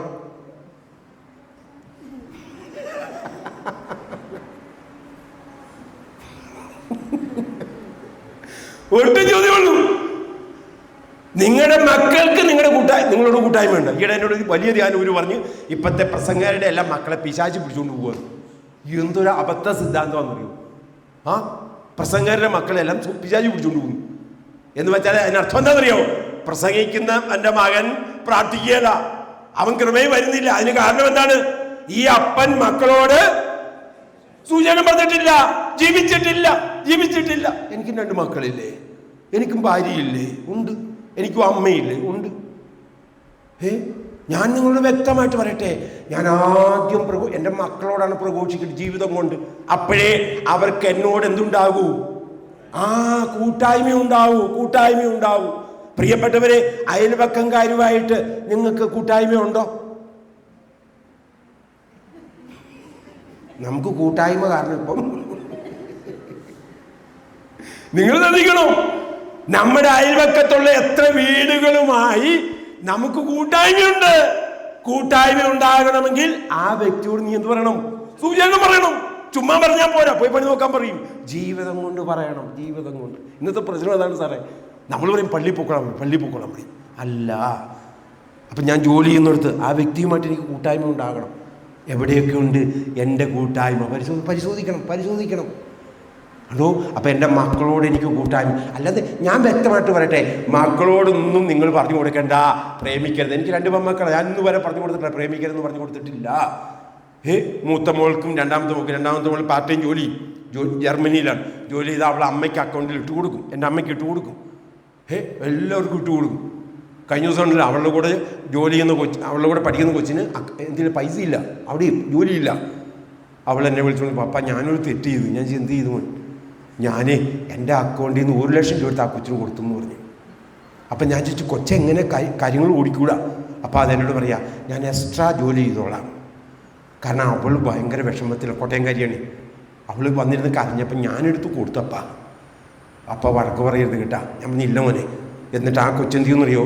അവൾ 2 തക്കാളി മേടിക്കേണ്ടടുത്ത് ഒരെണ്ണം മേടിക്കും വേണ്ടി. എന്നിട്ട് കഴിഞ്ഞ ദിവസം അത് മെലിഞ്ഞ് അതുപോലെ കഷ്ടപ്പെടുന്നു. ഞാനന്നേരം ഓർത്ത് കേട്ടോ, ഈശോയെ സത്യമാണ്. അപ്പോൾ അവൾ അവധിക്ക് വരുന്നുണ്ട് നവംബറിൽ. അപ്പോൾ എന്നോട് ചോദിച്ചപ്പോൾ ഞാൻ വേണേൽ 2 മാസം ഇവിടെ നിൽക്കാം, സോറി അവധിക്ക് വേണേൽ വരാം. പക്ഷേ എന്താ പ്രശ്നം അറിയോ? അവധിക്ക് വന്നാൽ പപ്പ അത്രയും ബുദ്ധിമുട്ടും. കാരണം ആ സമയം കൊണ്ട് ഞാൻ ജോലി ചെയ്ത് ഇതുണ്ടാകും. ഞാൻ മനസ്സിലായില്ല, മുമ്പ് ഒരു കർത്താവ് തരൂടാ. അത് ചെയ്യുന്നതുകൊണ്ടാ ഇവിടെ തിരിച്ചറിവുണ്ടാകുന്നുണ്ട്. ഇനി ഈടെ ബോബി അച്ഛൻ അവിടെ ധ്യാനിപ്പിക്കാൻ ചെന്നപ്പം അവൾ അവിടുന്ന് കിലോമീറ്റർ പോയി ട്രെയിനിൽ കയറി പോയി ഏറ്റവും നല്ല ചോക്ലേറ്റ് വാങ്ങി പാക്ക് ചെയ്ത് നാട്ടിലേക്കൊക്കെ സെമിനാറിലേക്കൊക്കെ ഉള്ളത് കൊടുത്തു വിടുകയുള്ളൂ. ഞാനന്നേരം ഓർത്ത്, ഞാൻ പറഞ്ഞിട്ടില്ല ഇതൊന്നും. നമ്മൾ ജീവിച്ചാൽ മതി സഹോദരി. നമ്മുടെ മക്കളൊന്നും ഒരു സ്ഥലത്തോടും പോയല്ല. ഇന്ന് പ്രശ്നം എന്നറിയോ? നമുക്ക് ജീവിതത്തിൽ ആരോടും കൂട്ടായ്മയില്ല. അത് ബസ്സിൽ കയറുമ്പോൾ സുവിശേഷം പറയണം. ഞാൻ തിരുവല്ലയിൽ പോയി പ്രസംഗിച്ചിട്ട് കോട്ടയത്തു നിന്ന് ബസ്സിൽ കയറി. എനിക്ക് പോകേണ്ടത് എവിടെയെന്ന് അറിയോ? കാലടിയിൽ, ഇല്ലിത്തോട്ടിൽ. Kottayam Perinthalmanna bus KSRTC. അത് ആ ഏറ്റുമാനൂർ വന്നപ്പോഴത്തേനും ഭയങ്കര ബ്ലോക്കാണ് ഏറ്റുമാനൂർ, അല്ലേ? അറിയാം. ഒരു കാറുകാരനെ തട്ടിയെന്നാണ് പറയുന്നത്. ഞാൻ കണ്ടില്ല. ഒരു ചെറിയ പെയിൻ്റ് ആ കാറുകാരൻ്റെ പോയിട്ടുള്ളൂ. അവനിങ്ങനെ വട്ടം വെച്ചിട്ട് ഇറങ്ങി വന്നിട്ട് ഡിക്ഷണറിയിലില്ലാത്ത വാക്കുകളാണ് ഈ ഡ്രൈവറോട് പറയുന്നത്. നിറച്ചാളുകൾ, ആണും പെണ്ണും പിള്ളേരും ഉണ്ട്.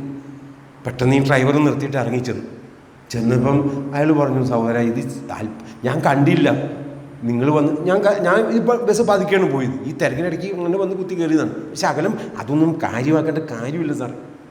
ഇവൻ വട്ടം വെച്ചിട്ട് പറയുന്നു. അപ്പം ഞാൻ നോക്കിയപ്പോഴും ഇവൻ്റെ കാറയിൽ മിഖാൽ അങ്ങോട്ട് നിൽക്കുന്നു, ഗബ്രിയേൽ ഇങ്ങോട്ട് നിൽക്കുന്നു.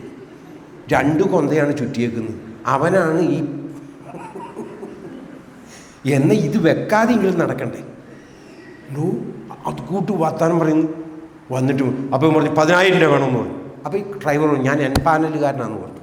എൻപാനൽ മനസ്സിലായോ? അറിയാമോ? ഇല്ല, ഡെയിലി ബേസിൽ ഓടിക്കുന്നു. രാവിലെ അവിടെ നിന്ന് എടുത്തിട്ട് ഇത് പെരിന്തൽമണ്ണ രാത്രി 10 സഹോദരൻ ചെല്ലുമ്പോൾ അവിടെ കൊണ്ടേ ഇട്ടാൽ എനിക്ക് കിട്ടുന്ന ഇതാ. ഞാൻ 20 ദിവസം പണി ചെയ്താൽ പോലും 10,000 ആയില്ല. അതുകൊണ്ട് റീഫണ്ട് ചെയ്തേക്കാൻ പറഞ്ഞു. ഞാൻ ചെയ്തിട്ടില്ല. അപ്പോൾ അവൻ 5,000 ആക്കി, 5,000 3,000 ആക്കി, 3,000 1,000 ആക്കി. അന്നേരത്തിന് 1/2 മണിക്കൂർ പോയി കേട്ടോ.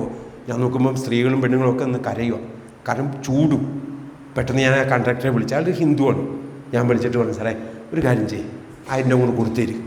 അപ്പോൾ എന്നോട് ആ കണ്ടക്ടർ പറഞ്ഞു, അങ്ങനെ അയാൾ കൊടുക്കില്ല. ഞാൻ തരാം. എനിക്ക് അവിടെ നിന്ന് പ്രസംഗിച്ചപ്പോൾ ഒരു 10,000-2,000 രൂപ കിട്ടിയായിരുന്നു. ഞാൻ അതിനകത്ത് നിന്ന് 1000 രൂപ എടുത്തിട്ട് കൊടുത്തു. പെട്ടെന്ന് തന്നെ ഡ്രൈവർ വിളിച്ചിട്ട് പറഞ്ഞു, ഈ യാത്രക്കാരൻ വന്നാൽ 1000 കൊടുക്കാൻ പറഞ്ഞു. അപ്പോൾ അവനെ വിളിച്ച് അവൻ വന്ന് അവൻ ഈ 1000 മേടിച്ചു കേട്ടോ. മേടിച്ചിട്ട് എന്നെ സൂക്ഷിച്ച് നോക്കിയിട്ട് പറഞ്ഞു, സുനിൽ ബ്രദർ അല്ലേ? ഞാൻ ചോദിച്ചു, എന്നെ അറിയൂ? പിന്നെ ബ്രദറിൻ്റെ ധ്യാനം ഞാൻ കൂടിയതാ. അപ്പം ഞാനോർത്ത് ആ പൈസ അവൻ തിരിച്ചു തരുമായിരുന്നു. അവനപ്പം തന്നെ വിട്ടുപോയി. അപ്പോഴേ കണ്ടക്ടർ പറഞ്ഞു, പ്രശ്നം തീർന്ന് എല്ലാവരും ബസ്സിൽ കയറാൻ പറഞ്ഞു. എല്ലാവരും ഞാനും നിൽക്കുവാണ്. ഇച്ചിരി കഴിഞ്ഞപ്പോഴുണ്ടല്ലോ ഈ ഹിന്ദു കണ്ടക്ടറില്ലേ, അവിടെ ചടങ്ങ് കിട്ടിയിട്ടുണ്ട്. അയാൾ വന്നിട്ട് എന്നോട് പറഞ്ഞു, ഞാൻ ആ പൈസ തരാൻ കേട്ടോ. ഞാൻ പറഞ്ഞു, വേണ്ട സാറേ, ഞാനൊരു സുവിശേഷകനാണ്. ഞാൻ പറഞ്ഞു, അതെൻ്റെ കർത്താവ് എനിക്ക് തരും. ഞാൻ പറഞ്ഞു, എനിക്ക് KSRTCക്കാരെ അറിയാം, നിങ്ങളെ അറിയാം. കാരണം ഞാൻ രാത്രിയും പകലും ഇതേ യാത്ര ചെയ്യുന്നതാണ്. അതുങ്ങളുടെ അവസ്ഥ എത്ര ദയനീയമാണെന്നറിയാവോ? ഞാൻ 2000 തന്നാലും മുതലാകിയല്ല സാറേ, കാരണം നിങ്ങൾ ചെയ്യുന്ന നന്മ അത്ര വലുതാണ്. അപ്പോൾ ഈ ചെറുപ്പക്കാരൻ ടിക്കറ്റെല്ലാം കൊടുത്തിട്ട് വീണ്ടും വന്നിട്ട് പറഞ്ഞു, എന്നാൽ പകുതി 500 തരാമെന്ന് പറഞ്ഞു. ഞാൻ പറഞ്ഞു വേണ്ട, പോയിരുന്നോളാൻ പറഞ്ഞു. അപ്പോൾ എന്നോട് പിന്നെ അവൻ പോയിരുന്നിട്ട് കഴിഞ്ഞപ്പോൾ അവൻ അവിടെ ഇരുന്നിട്ട് ഇരിക്കപ്രതിയില്ല. അവൻ പതുക്കെ എഴുന്നേറ്റിട്ട് വന്നിട്ട് പറഞ്ഞു പേരെന്നാ? ഞാൻ പറഞ്ഞു പേര് സുനിൽ. ഫോൺ നമ്പർ ഒന്ന് തരാമോ? ഞാൻ പറഞ്ഞു തരാം. കഴിഞ്ഞിട്ട് പോയിരുന്നിട്ട് ഇച്ചിരി കഴിഞ്ഞിട്ട് ചോദിച്ചു, എന്നാൽ 500 തരട്ടെ. ഞാൻ നിങ്ങളോട് പറയട്ടെ, കാലടി വരെ എല്ലാവരെയും ഞാൻ ഓർക്ക് ചെയ്ത് കേട്ടോ. ഞാൻ ഇറങ്ങിപ്പോന്ന് പുറത്ത് കർത്താവേ, ശരിക്കും ആ മകൻ്റെ ഉള്ളിൽ ഈശോയെ ഇട്ട് കൊടുക്കാൻ എൻ്റെ സ്വർഗത്തിൻ്റെ ദൈവം കണ്ടോ. ഇവിടെ വിളിച്ചു കൂട്ടായ്മ ഉണ്ടാവണം പറയുമ്പോൾ നമ്മുടെ പ്രശ്നം എന്നറിയോ, നമുക്ക് ഈ മണ്ണിൽ ആരോടെങ്കിലും കൂട്ടായ്മ ഉണ്ടാവും.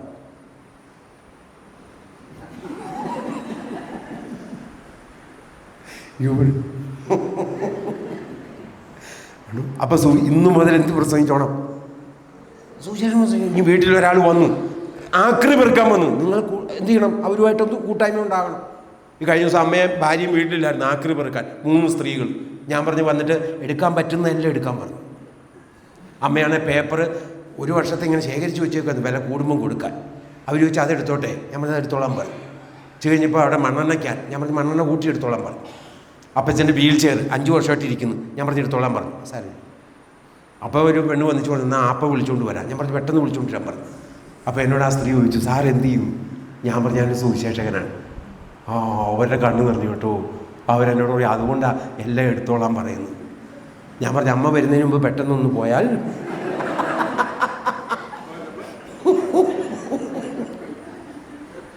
അപ്പോൾ അതെന്നോട് ചോദിച്ചത് എങ്ങനെയാ കൂട്ടേണ്ടത്? ഞാൻ പറഞ്ഞു ദൈവം തരുന്നതാണ്, ആക്രിയല്ലേ സാറേ. നമ്മളെന്ത് ചെയ്യുമെന്നറിയോ? നമ്മളെന്നാ ചെയ്യും? ഇങ്ങനെ വല്ലവർ വന്നാൽ നമ്മൾ പറയും ഞാനതൊന്ന് പെറുക്കണമെന്ന് ഓർത്തിരുന്ന പ്രാർത്ഥനയൊക്കെ കാരണം തിരക്കായതുകൊണ്ട്,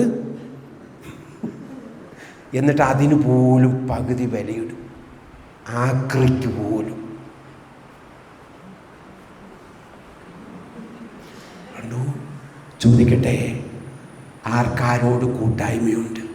അതുകൊണ്ട് സാറേ നമ്മൾ നവീകരണം വളരാത്തത്. നിങ്ങൾ ശ്രദ്ധിച്ചു നോക്കിയോ, നമ്മുടെ കൂട്ടായ്മ വളരാത്ത അതുകൊണ്ടാണ്. ജീവിതത്തിൽ ഇന്നോളം ഒരു കടയിൽ കയറി കാപ്പൂടി ഞാൻ എൻ്റെ ജീവിതത്തിൽ തമ്പയാൻ തന്നാണ് കേട്ടാ സുവിശേഷം. ഞാൻ കൊടുത്തുള്ള പൈസ കഴിഞ്ഞ ദിവസം ഞാൻ രാമപുരത്തിൽ നിന്ന് കാപ്പി കുടിക്കുക. അപ്പോൾ ഒരു പ്രായപ്പൻ ഞാൻ പറഞ്ഞു ഞാൻ കൊടുക്കാം. അപ്പോൾ ആ കോട്ടുകാരൻ പറഞ്ഞു ഞാൻ ഫ്രീ ആയിട്ട് കൊടുക്കുന്നതാണ് പറഞ്ഞു. ഞാൻ സാരമില്ല, എൻ്റെ ഞാനും ഇന്ന് എടുത്തേക്കാം അതിൻ്റെ. ഇതെന്തിനാണ് ആ ഹിന്ദുവാണ് ആ സ്ത്രീ. പക്ഷേ എന്താ അറിയോ, ഞാൻ ആ കടയിൽ കയറും, ആ പാലിവേലിലുണ്ട്, പതുക്കെ അവർ ആ സ്റ്റെയറിൽ നിന്ന് എഴുന്നേക്കും. അവർക്ക് എന്നോടൊരു കൂട്ടായ്മയുണ്ട്. എന്നോട് ചോദിക്കും ഇന്ന് എവിടെയായിരുന്നു പ്രസംഗം? ജീവിതത്തിൽ കടന്നു പോകുമ്പോൾ നമ്മളൊക്കെ ഓർക്കണം പ്രിയപ്പെട്ടവരെ, മരിച്ചു കിടക്കുമ്പോൾ ആരെങ്കിലുമൊക്കെ വന്ന് നമുക്കൊക്കെ അങ്ങനൊരു ബന്ധം ഉണ്ടാകണ്ടേ. ഇന്നോളം മക്കളോട് പോലും നമുക്ക് അങ്ങനൊരു ബന്ധമില്ല. സത്യമാണ്, ആർക്കും ആരോടും ഇല്ല സാറേ. നമ്മളൊക്കെ ഇങ്ങനെ ചൊല്ലിക്കൂട്ടും, എന്നും കുർബാന സ്വീകരിക്കും, കടന്നു പോകും. അത്രേ ഉള്ളൂ നമ്മുടെ ജീവിതം. ഇല്ല, നമുക്കൊക്കെ ആരോടെങ്കിലുമൊക്കെ ചേർത്ത് പിടിക്കണം. എന്നിട്ട് പറയണം ഈശോ നിന്നെ സ്നേഹിക്കുന്നു. ഒറ്റ വാക്ക് പറഞ്ഞാൽ മതി. അപ്പോഴോ നമ്മുടെ വഴികൾ അടയില്ല. അതാണ് ഇവിടെ പറയുന്നത്. അപ്പോൾ ശരിക്കും വിശ്വാസം വഴി കൃപയാൽ വായിച്ച്, എന്നാൽ തങ്ങൾ വിശ്വസിച്ചിട്ടില്ലാത്ത ഒരുവനെ അവർ എങ്ങനെ വിളിച്ചപേക്ഷിക്കും? ഒരിക്കലും കേട്ടിട്ടില്ലാത്തവനിൽ എങ്ങനെ വിശ്വസിക്കും? പ്രസംഗനില്ലാതെ എങ്ങനെ കേൾക്കും? അയക്കപ്പെടുന്നില്ലെങ്കിൽ എങ്ങനെ പ്രസംഗം? അപ്പോൾ അയക്കപ്പെടാൻ വേണ്ടി പ്രാർത്ഥിക്കണം. ഈശോട് പറയണം ഈശോ എന്നെ അയക്കണം, എനിക്ക് കൃപ തരണം. അങ്ങനെയൊന്ന് പ്രാർത്ഥിച്ച്. ഇനി ചോദിക്കട്ടെ, എന്താ വിശ്വാസം? എന്താ സാറേ വിശ്വാസം? എന്താ വിശ്വാസം? വിശ്വാസം വഴി കൃപയാലാണ്. എന്താണ് വിശ്വാസം? പ്രത്യാശിക്കുന്നവ ലഭിക്കുമെന്നും കാണപ്പെടാത്തവ ഉണ്ട് എന്നുള്ള ബോധ്യമാണ് വിശ്വാസം. അത് വിശ്വാസത്തിൻ്റെ ഒരു തലമാണ് കേട്ടാ, ഒരു തലം, തെറ്റല്ല. എന്താ വിശ്വാസം? എടുത്ത് റോമർ 4:24.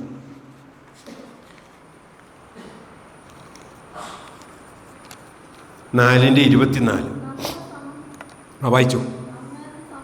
ഇച്ചിരി ഉറക്കെ വായിക്കാവോ?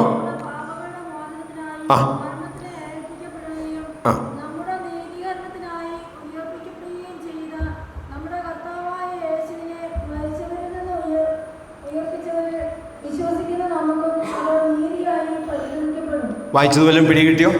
ഇല്ല. എന്താണ് വിശ്വാസം? ഇത് ഹൃദയത്തിൽ അടിവരി ഇട്ടോണം കേട്ടോ. മരണം വരെ ഇനി മാറിയേക്കരുത്. ഇതാണ് വിശ്വാസത്തിൻ്റെ തലം. വായിച്ചു, നമ്മുടെ വായിക്കും. ആ ആ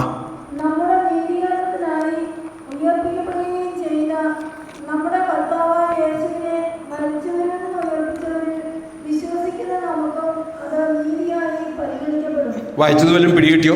ഇല്ല. നമ്മുടെ പാപങ്ങളുടെ മോചനത്തിനായി മരണത്തിന് അവൻ ഏൽപ്പിക്കപ്പെട്ടു. ഇത് നീ ഹൃദയത്തിൽ വിശ്വസിക്കണം. പറഞ്ഞ് മനസ്സിലായോ? എന്താണ് വിശ്വാസം? ഇതാണ് ബേസ്. ശ്രദ്ധിച്ചോണം. നമ്മുടെ പാപങ്ങളുടെ മോചനത്തിനായി അവൻ മരണത്തിന് ഏൽപ്പിക്കപ്പെട്ടു എന്ന് വെച്ചാൽ അതിനർത്ഥം എന്താ പ്രിയപ്പെട്ടവരെ? എന്റെ പാപം അവൻ കുരിശിൽ ഏറ്റെടുത്തു. എന്റെ പാപം മൂലമാണ് അവന് എന്ത് കിട്ടിയത്? കുരിശു മരണം കിട്ടിയത്. അത് അവൻ ശരീരത്തിൽ ഏറ്റെടുത്തു. ഞാൻ ചെയ്ത പാപത്തിന്റെ പരിണത ഫലമാണ് കുരിശ്. അതാണ് ഇവിടെ പറയുന്നത്. അപ്പൊ എൻ്റെ പാപങ്ങളുടെ മോചനത്തിനായി അവൻ മരണത്തിന് ഏൽപ്പിക്കപ്പെട്ടു. ശരിക്കും യേശു കിടന്നത് എവിടെയാണെന്ന് അറിയാമോ? യേശു കിടന്നത് എവിടെയാണ്? 6 മണിക്കൂറാണ് അവൻ കുരിശെ കിടന്ന് പെടഞ്ഞത്. ഈശോ കിടന്നത് എവിടെയാണ് അറിയാമോ? ഇല്ല. യേശു കിടന്നത് നരകത്തിലാണ്. യേശു കിടന്നത് നരകത്തിലാണ്. കാരണം നമ്മുടെ പാപം അവൻ എന്ത് ചെയ്തു? ഏറ്റെടുത്തപ്പോൾ പിതാവും പുത്രനും പരിശുദ്ധ ഒന്നാണ്. ശരിക്കും പാപം ഏറ്റെടുത്തപ്പോൾ പരമപരിശുദ്ധനായ ദൈവത്തിൽ നിന്ന് എന്തുണ്ടായി? ആ ഒരു അകൽച്ച ഉണ്ടായി. ആ അകൽച്ച താങ്ങാൻ ഈശോയ്ക്ക് പറ്റില്ല. അതുകൊണ്ടാണ് ഈശോ ചോദിച്ചത്, എന്തുകൊണ്ട് എന്നെ നീ ഉപേക്ഷിച്ചു എന്ന് പറഞ്ഞാൽ അതിനർത്ഥം പ്രിയപ്പെട്ടവരെ, ഞാനും നിങ്ങളും ചെയ്ത പാപത്തിന്റെ പരിണിത ഫലം യേശു കുരിശിൽ ഏറ്റെടുത്തു എന്ന് വെച്ചാൽ അതിനർത്ഥം എന്താ? ഞാൻ കിടക്കേണ്ട നരകത്തിൽ ആര് കിടന്നു? യേശു കിടന്നു. അപ്പൊ ഇനി എനിക്ക് എന്തില്ല? നരകമില്ല. ഇനി എനിക്ക് എന്തില്ല? ശിക്ഷയില്ല. ഉണ്ടോ? അതാണ് രക്ഷ. യേശുക്രിസ്തുവിനോട് ഐക്യപ്പെട്ടിരിക്കുന്നവർക്ക് ശിക്ഷാവിധിയില്ല. എന്താ രക്ഷ? എന്താ ശിക്ഷ? പ്രിയപ്പെട്ടവരെ, നിത്യ ശിക്ഷയ്ക്ക് വിധിക്കപ്പെട്ടവരാണ് നമ്മൾ. പക്ഷേ യേശു കുരിശിൽ പാപം ഏറ്റെടുത്തോടെ നമുക്ക് എന്ത് കിട്ടി? രക്ഷ കിട്ടി. അപ്പൊ ഇനി നമുക്ക് എന്തില്ല? ശിക്ഷയില്ല. ഇവിടെയാണ് വെളിച്ചം കിട്ടേണ്ടത്. അപ്പൊ ഇനി നീ പാപത്തെ ഓർത്ത് കരയരുത്. ഇനി കരയരുത്. തിരിച്ചറിയണം. ഇനി നിനക്കൊരു കുറവുണ്ടെന്ന് കൂട്ടിക്കോ. നമ്മുടെ പ്രശ്നം എന്നറിയോ? നമ്മൾ തെറ്റ് ചെയ്തു വീണുപോയി. സാരമില്ല പ്രിയപ്പെട്ടവരെ. അതുകൊണ്ടാണ് പൗലോസ് അപ്പോസ്തലൻ 2 കൊരിന്തോസ് 9:12 വായിച്ചു. പെട്ടെന്ന് സമയം തീരുക. 2 കൊരിന്തോസ് 9:12.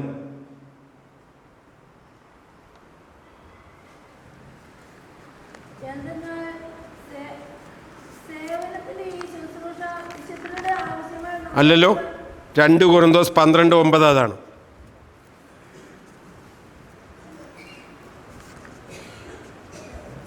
കൊരിന്തോസ് 12:9. നിനക്ക് എന്റെ കൃപ മതി. വായിച്ചു.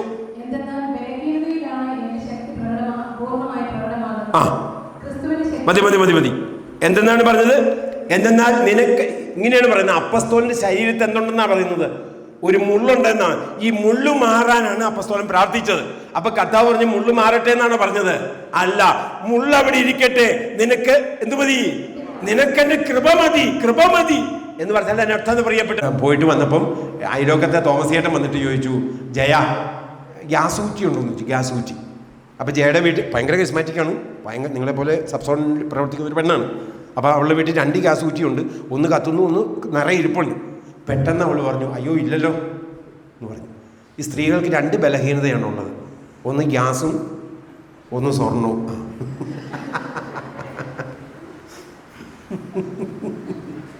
പെട്ടെന്ന് ഇവള് പറഞ്ഞു ഇല്ലല്ലോ. രാവിലെ കുർബാന കഴിഞ്ഞ് സ്വീകരിച്ച് ഭയങ്കര പ്രാർത്ഥിച്ചു വന്ന പെണ്ണാണ്. വൈകിട്ട് വണ്ടി വരുമ്പോൾ എടുത്തു തരാം. ഇല്ല ചേട്ടാ. പോയി. ഇവളകത്ത് കയറിയപ്പം നിറകുറ്റി ഇരുന്ന് ജയയോട് പറഞ്ഞു, ഞാനിവിടെ ഇരുന്നിട്ട് നീ അപ്പത്തേനും ജയക്ക് ഭയങ്കര ഇനി ചെന്ന് പറയാൻ പറ്റിയല്ല. ജയ അവിടെ തന്നെ വിളിച്ചു ഒരു ധ്യാന കേന്ദ്രത്തിലേക്ക്. അവിടെ വിളിച്ചപ്പോൾ അവർ പറഞ്ഞു, അയ്യോ നിന്റെ കൃപ പോയി, സകല കൃപയും പോയി, ഓടിപ്പോയി കുമ്പസാരിക്കാൻ പറഞ്ഞു. അപ്പം നമ്മുടെ പാല പോലെയല്ലേ ഇടുക്കി, കുറേ ദൂരം പോകണം. അപ്പോൾ ഇവള് തലേദിവസം നേരത്തെ രാത്രി വെളുപ്പിന് എഴുന്നേറ്റ് ഭർത്താവിനും മക്കൾക്കൊക്കെ ഭക്ഷണം ഉണ്ടാക്കി വെച്ചിട്ട് 1.5 മണിക്കൂർ നടന്നു പോകണം. ഇത് വെളുപ്പിന് എഴുന്നേറ്റ് ഓടി. അവിടെ ചെന്നപ്പോൾ കറക്റ്റ് അച്ഛൻ കുമ്പസാരക്കൂട്ടി ഇരിപ്പുണ്ട്. അപ്പോൾ അവൾക്ക് സമാധാനമായി. ഇവിളി എന്ന് മുട്ടുകുത്തുകയും അച്ഛൻ കുർബാനയ്ക്ക് അങ്ങോട്ട് എഴുന്നേറ്റ് പോയി. അതോടെ ജയ തകർന്ന്. അപ്പോൾ അവൾക്ക് മനസ്സിലായി ദൈവം പോലും കൈവിട്ടു. അത്രയ്ക്ക് പ്രശ്നമായി. വീട്ടിൽ വന്നിരുന്നിങ്ങനെ മടുത്തിരുന്നപ്പോഴാണ് ഡയറി തുറന്നപ്പോൾ എൻ്റെ ഫോൺ നമ്പർ കിടക്കുന്നത്. എന്നെ വിളിച്ചു. ഞാൻ പറഞ്ഞു, ജയാ നിനക്ക് എന്തുമാത്രം കൃപയുണ്ട്. കാരണം ഒരു ഗ്യാസ് കുറ്റി ഇല്ലെന്ന് പറഞ്ഞപ്പോൾ ആ പെണ്ണ് ഓടുന്ന ഓട്ടം കണ്ടോ? നമ്മൾ എന്തോരം നുണ പറയാറുണ്ട് സാറേ. നമുക്ക് അങ്ങനെ വല്ല തോന്നലും ഉണ്ടാകാറുണ്ടോ?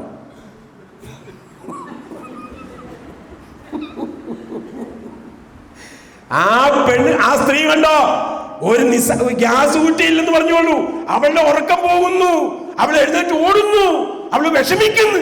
ഞാൻ ഓർത്ത് കർത്താവേ ആ പെണ്ണിന് എന്തോരം കൃപയുണ്ടെന്ന്. ഒരു ചെറിയ നുണ പറഞ്ഞപ്പോൾ അവൾക്ക് താങ്ങാൻ പറ്റാത്തത് കണ്ടോ? ഞാനെന്നൊരു ഓർത്തു, സഹോദരി നിനക്ക് എന്തോരം കൃപയാണ്. കാരണം ഞാൻ എന്തോരം നുണ പറയാറുണ്ട്. നമുക്ക് വല്ല വിഷമം തോന്നാറുണ്ടോ? ഉണ്ടോ? ഒരാൾ വായ്പ ചോദിച്ചാൽ നമ്മൾ എന്നാ പറയും സാറേ? ഈയിടെയായിട്ട് ഭയങ്കര ടൈറ്റ്. കറക്റ്റ്. അതേ സമയത്ത് അറ്റാക്ക് വന്ന് കാരിത്താസി കെട്ടുമ്പോൾ 1.5 ലക്ഷം കെട്ടാൻ പറഞ്ഞാൽ ഡോക്ടറോട് പറയുമോ ഈയിടെയായിട്ട് ഭയങ്കര ടൈറ്റാന്ന്?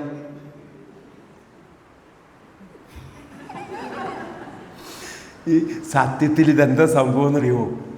ആ പെണ്ണിനൊരു നുണ പറഞ്ഞപ്പോൾ താങ്ങാൻ പറ്റുന്നില്ല. ഗ്യാസ് കുറ്റിയില്ലെന്ന് പറഞ്ഞോളൂ. അവൾ കൃപയുടെ നിറവിലാണ്, കൃപയുടെ നിറവിലാണ്. അതാണ്. അതുകൊണ്ടാണ് അപ്പസ്തോലൻ പറയുന്നത്, എന്താണ് അപ്പസ്തോലനോട് ഈശോ പറഞ്ഞത്? മുള്ള അവിടെ ഇരിക്കട്ടെ, കൃപ കിട്ടിയാലുണ്ടല്ലോ പിന്നെ നമുക്ക് ഒരാളെ മോശമായിട്ട് പറയാൻ പറ്റില്ല. ഈ കൃപ സമ്മതിക്കുകയില്ല.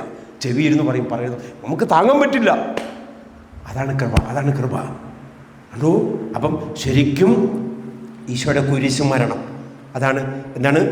നിന്റെ പാപം അവൻ കുരിശിലേറ്റെടുത്തു. അപ്പം ഇനി നിനക്ക് എന്തില്ല? ശിക്ഷയില്ല, ഇനി രക്ഷയാണ്. ഈ രക്ഷയുടെ അനുഭവം നമുക്ക് നമ്മുടെ മുഖത്ത് കാണണം കേട്ടാ. അപ്പം ഇന്ന് ധ്യാനം കഴിഞ്ഞ് വീട്ടിലേക്ക് ചെല്ലുമ്പോൾ ഭർത്താവ് പറയണം, എടി നിന്റെ മുഖത്ത് എന്തോ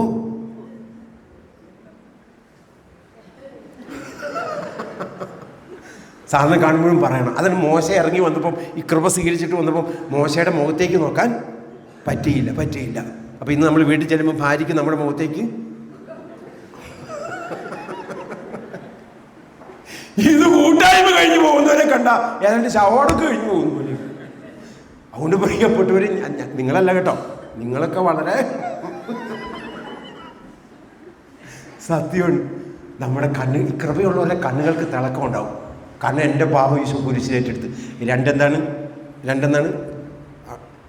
റോമർ 4:24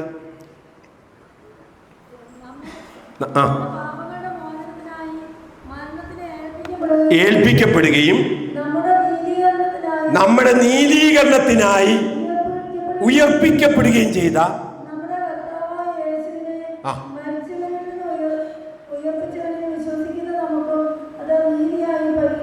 എന്ന് പറഞ്ഞാൽ അർത്ഥം എന്താ? എൻ്റെ പാപം ഈശോ കുരിശിൽ ഏറ്റെടുക്കുക മാത്രമല്ല അവൻ കുരിശിൽ മരിച്ചിട്ട് 3-ാം നാൾ അവൻ ഉത്ഥാനം ചെയ്തു. ഇന്ന് ലേഖനത്തിൽ നിങ്ങൾ വായിച്ചത് കേട്ടോ? എന്താണ് ലേഖനത്തിൽ പറഞ്ഞത്? ക്രിസ്തു ഉയർപ്പിക്കപ്പെടുന്നില്ലെങ്കിൽ എൻ്റെ പ്രസംഗം വ്യർത്ഥമാണ്, എൻ്റെ വിശ്വാസം വ്യർത്ഥമാണ്. അപ്പൊ ഇവിടെ ഇരിക്കുന്ന പ്രിയപ്പെട്ടവരെ, യേശുവിന്റെ കുരിശുമരണത്തെ കുറിച്ച് മാത്രമല്ല പ്രസംഗിക്കേണ്ടത്, അവൻ മരിക്കുക മാത്രമല്ല, എൻ്റെ കർത്താവ് ഉയർത്തെഴുന്നേറ്റു. ഉദ്ധിതനെ കുറിച്ച് പ്രസംഗിക്കണം. ഉദ്ധിതനെ കുറിച്ച്. കർത്താവ് ഉയർത്തെഴുന്നേറ്റു. വേറൊരു ദൈവം മരിച്ചിട്ടുള്ളതല്ലാതെ ഇന്ന് വരെ ഉയർത്തിട്ടില്ല. ഉയർത്തവൻ കർത്താവ് മാത്രമാണ്. എന്നെ അവൻ നീതീകരിച്ചു എന്ന് വെച്ചാൽ അതിന് അർത്ഥം എന്താ അറിയോ? ഉദാഹരണം പറയാം. ഞാൻ വെള്ളത്തിൽ പോയി, അല്ല സാറ് വെള്ളത്തിൽ പോയി, ഞാൻ എടുത്ത് ചാടി സാറിനെ വലിച്ച് കയറ്റി കരയ്ക്ക് കയറ്റിയപ്പോഴത്തേനും ഞാൻ ആ വെള്ളത്തിൽ മുങ്ങി മരിച്ചുപോയി. അത് സാറിനെ സംബന്ധിച്ച് എന്നും എങ്ങനെയുള്ള കാര്യമാണ്? വേദനയുണ്ട്. കാരണം എന്താ? രക്ഷപ്പെട്ടെങ്കിലും രക്ഷിച്ച ആൾ മരിച്ചുപോയി. അതേ സമയത്ത് സാറിനെ ഞാൻ രക്ഷിച്ചിട്ട് ഞാൻ നീന്തി രക്ഷപ്പെട്ടെന്ന് കൂട്ടിക്കൂ. ആ ഓർമ്മ സാറിനെ സംബന്ധിച്ച് എങ്ങനെയാണ്? സന്തോഷകരമാണ്. എന്ന് വെച്ചാൽ അതിനർത്ഥം എന്ന് പറയുമോ? എൻ്റെ പാപം അവൻ കുരിശിൽ മരിച്ചിട്ട് എന്ത് ചെയ്തു? 3-ാം നാൾ മരണത്തെ പരാജയപ്പെടുത്തി ഉയർത്തെഴുന്നേറ്റു. അപ്പോൾ ഉദ്ധിതനെക്കുറിച്ച് പറയണം. ഞാൻ രാമപുരത്ത് എന്ന് എൻ്റെ അപ്പച്ചൻ്റെ കല്ലറയിൽ ചെന്ന് നിന്ന് പ്രാർത്ഥിച്ചിട്ട് വരുമ്പോൾ ഒരു മനുഷ്യൻ അയാൾ അവിടെ നിന്ന് കരയുന്നത് കാണാം, കരയുന്നു. അപ്പോൾ എന്നെ കാണുമ്പോൾ കൈകൂപ്പും കേട്ടോ. എന്നെ അറിയാം, എനിക്കറിയില്ല. ഞാനിങ്ങനെ ചേർത്ത് പിടിച്ചിട്ട് ചോദിച്ചു, ആരാ മരിച്ചത്? ഭാര്യയാണ് ബ്രദറെ, ഭാര്യയാണ്. പാലായിൽ സെൻറ്റ് തോമസിൽ വന്ന് സുവിശേഷം കേട്ടിട്ട് പോയപ്പോൾ KSRTC ബസ് തട്ടി. ഞാനിങ്ങോട്ട് വീണു, അവളങ്ങോട്ട് വീണു. ബസ് കയറി കണ്ടുകൊണ്ട് നിൽക്കുമ്പോൾ 20 വർഷമായി. ഞാനിങ്ങനെ കെട്ടിപ്പിടിച്ചു കേട്ടോ. ഞാൻ എന്നിട്ട് ഉദ്ധിതനെക്കുറിച്ച് പറഞ്ഞു കൊടുത്തു. ഉദ്ധിതനെക്കുറിച്ച് എനിക്കറിയണോ? കഴിഞ്ഞ ദിവസം എൻ്റെ കണ്ണൂർ ഓടി വന്നു രാമപുരത്ത് വെച്ച് പള്ളി കഴിഞ്ഞപ്പോൾ എന്നെ ഇങ്ങനെ കെട്ടിപ്പിടിക്കുക. എന്നിട്ട് ആ മനുഷ്യൻ ചിരിച്ചുകൊണ്ട് എന്നോട് പറയാ, വളരെ അന്ന് എനിക്ക് വചനം തന്ന് പ്രാർത്ഥിച്ചില്ലേ? അന്ന് രാത്രി അവൾ എൻ്റെ അടുത്ത് വന്നു. എൻ്റെ അടുത്ത് അവൾ തന്നെ വന്നിട്ട് പറഞ്ഞു, ഞാൻ സ്വർഗത്തിലുണ്ട്, ഇനി എന്നെ ഓർത്ത് എന്ത് ചെയ്യരുത്, കരയരുത്. എന്നിട്ട് അവൾ ഒരു കാര്യം കൂടെ പറഞ്ഞു, കല്ലറയെ കൊണ്ട് ഇനി അവിടെ കൊണ്ട് എന്ത് വെക്കരുത്, പൂക്കൾ വെക്കരുത്. ഇയാളൊന്നും അവിടെ കൊണ്ട് പൂക്കൾ വെച്ചിട്ട് കരയുമായിരുന്നു. ഞാൻ അവിടെ ഇല്ല, ഞാൻ ഈശോയുടെ അടുത്തുണ്ട്. എന്നിട്ട് എന്നോട് പറയുക, ബ്രദറെ എൻ്റെ മനസ്സിൻ്റെ ഭാരം എല്ലാം മാറിപ്പോയി. രാമപുരം പള്ളിയുടെ മുറ്റത്ത് വെച്ച് ആളെന്നെ കെട്ടിപ്പിടിച്ചിരിച്ച്. ഞാൻ ആദ്യമായിട്ടാണ് അങ്ങനെ അയാൾ ചിരിക്കുന്നത് ഞാൻ കണ്ടത്. സത്യത്തിൽ പ്രിയപ്പെട്ട ദൈവജനമേ തിരിച്ചറിയണം, അവൻ നമ്മളെ നീതീകരിച്ചു എന്ന് വെച്ചാൽ അവൻ ഉയർത്തെഴുന്നേറ്റു. അപ്പോൾ ഇനി നമ്മൾ ആരെക്കുറിച്ച് പറയണം? ഉദ്ധിതനെക്കുറിച്ച്. അതുകൊണ്ടാണ് അപ്പസ്തോലൻ പറഞ്ഞത് എന്താണ്? ഈ ലോകത്തിന് വേണ്ടി മാത്രം കർത്താവിൽ പ്രത്യാശ വെച്ചിട്ടുണ്ടെങ്കിൽ സാധാരണ മനുഷ്യരെക്കാളും നിങ്ങൾ നിർഭാഗ്യരാണ്. ഇന്ന് നിങ്ങൾ ശ്രദ്ധിച്ചു, ധ്യാനം വന്ന് നമ്മളൊക്കെ പ്രസംഗിച്ച് ഇപ്പം ഈ ലോകത്തിലെ കാര്യങ്ങൾക്ക് വേണ്ടി മാത്രം. പ്രിയപ്പെട്ടവരെ, ഇതല്ല, ഇതൊക്കെ അടിഞ്ഞു പോകും. എൻ്റെ കർത്താവ് ഉയർത്തെഴുന്നേറ്റു, എൻ്റെ കർത്താവിനെ രക്ഷിച്ചു കണ്ടോ, ഇനി അവനോടുകൂടെ ഞാൻ സ്വർഗത്തിലെത്തണം. അതായിരിക്കണം എൻ്റെ പ്രത്യാശ. ഈ ഒരു പ്രതീക്ഷയാണ് കൃപയുടെ തോത് കേട്ടാ. ഇതാണ് വിശ്വാസം. ഇങ്ങനെ ആര് വിശ്വസിക്കുന്നോ ആ വ്യക്തിക്ക് ആ നിമിഷം കൃപ കടന്നു വരും. അപ്പം ഒരു പാപം ചെയ്ത് അപ്പം തന്നെ ഇങ്ങനെ പറയണം, എൻ്റെ കർത്താവേ, ഞാൻ ചെയ്ത പാപത്തിനാണ് നീ കുരിശേ കടന്ന് പെടഞ്ഞത്, എൻ്റെ പാപം നീ കുരിശിൽ ഏറ്റെടുത്ത് കഴിഞ്ഞു എന്ന് നീ വിശ്വസിക്കണം. അപ്പോൾ ഇനി നിനക്ക് എന്തില്ല? ശിക്ഷയില്ല. ഇനി നിനക്ക് എന്തില്ല? രക്ഷ മാത്രമേ ഉള്ളൂ. ഇത് അനുഭവിക്കണം ഹൃദയത്തിൽ. ഇവനാണ് ക്രിസ്ത്യാനി എന്ന് പറയുന്നത്. അല്ലാതെ ഇനി ഞാൻ അത് ചെയ്തു, ഞാൻ ഇങ്ങനെ വീണു, ഞാൻ അങ്ങനെ പോയി, എനിക്കിങ്ങനെ പറ്റിപ്പോയി, ഇതൊക്കെ നിങ്ങൾ വിട്ടുകളാ. കർത്താവിൻ്റെ കുരിശിലേക്ക് നോക്ക്. കുരിശാണ് നമ്മുടെ പവർ, കുരിശാണ് നമ്മുടെ രക്ഷ. അപ്പോൾ കർത്താവ് കൃപ തരും. ഞാൻ അങ്ങനെയാണ് മുമ്പോട്ട് പോകുന്നത്. അപ്പോൾ ദൈവം നമുക്ക് ഭയങ്കരമായ ആനന്ദം തരും ജീവിതത്തിൽ. നമ്മുടെ വാക്കുകൾക്ക് മൂർച്ച കിട്ടും, നമ്മുടെ ജീവിതത്തിന് അർത്ഥമുണ്ടാവും. കൃപയിലൂടെ കർത്താവ് നമ്മളെ നടത്തും. സത്യമാണ് പ്രിയപ്പെട്ടവരെ, നമ്മളൊക്കെ സ്വർഗത്തിലെത്തും കേട്ടാ, അതിനൊരു മാറ്റവുമില്ല. നമുക്ക് പ്രാർത്ഥിക്കാം. പരിശുദ്ധാത്മാവ് അഭിഷേകം തരട്ടെ, കൃപ തരട്ടെ. അതുകൊണ്ട് നമ്മുടെ ഹൃദയം നമുക്ക് തുറന്നു കൊടുക്കാം. പരിശുദ്ധ അമ്മയോട് പറഞ്ഞ വാക്ക് നിങ്ങൾ പ്രത്യേകം ഓർത്തോണം. മാലാഹ വന്നിട്ട് പേരല്ല വിളിച്ച് കൃപ നിറഞ്ഞവളെ. ബൈബിളിൽ കൃപ അങ്ങനൊരു വാക്കുകൊണ്ട് അഭിസംബോധന ചെയ്തത് അമ്മയെക്കുറിച്ച് മാത്രമാണ്. അതുകൊണ്ട് തമ്പുരാൻ സ്വർഗം സന്തോഷിക്കട്ടെ. നമുക്ക് പ്രാർത്ഥിക്കാം. എഴുന്നേറ്റ് നിൽക്കാം. കണ്ണുകളടച്ച് കരങ്ങളൊന്ന് ഹൃദയത്തോട് ചേർത്ത് വെച്ച്, നമുക്കൊക്കെ കൃപയുണ്ട് പ്രിയപ്പെട്ടവരെ. അതിൻ്റെ സമൃദ്ധിയിലാണോ നമ്മൾ ജീവിക്കുന്നത്?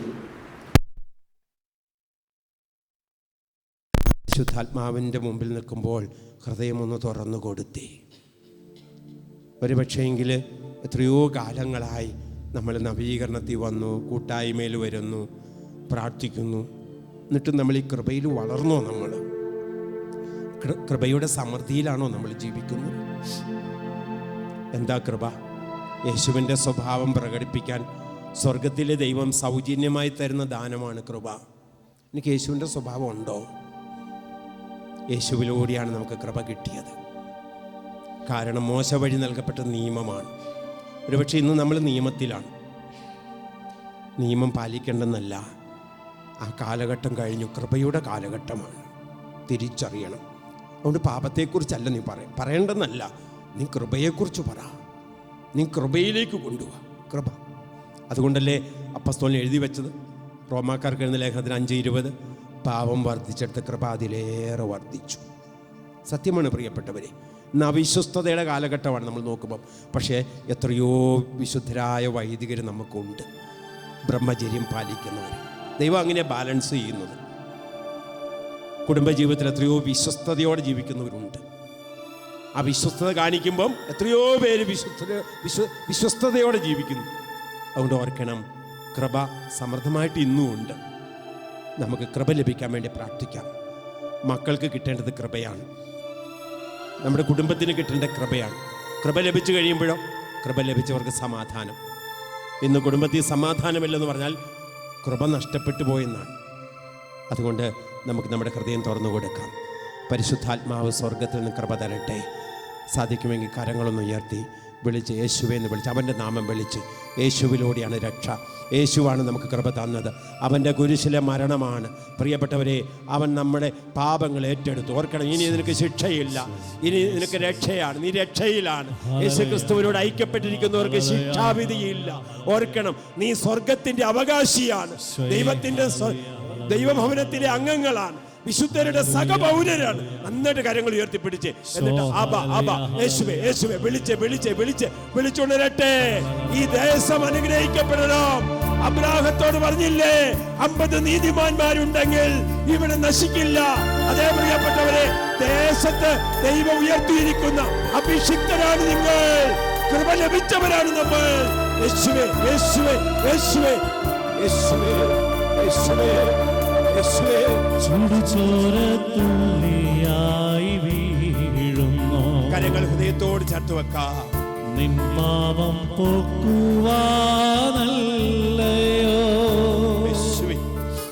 മുള്ളുകൾ ശിരസിൽ ആഴ്ന്നതും, നിൻ ശിരസുയരുവാനല്ലയോ മകനേ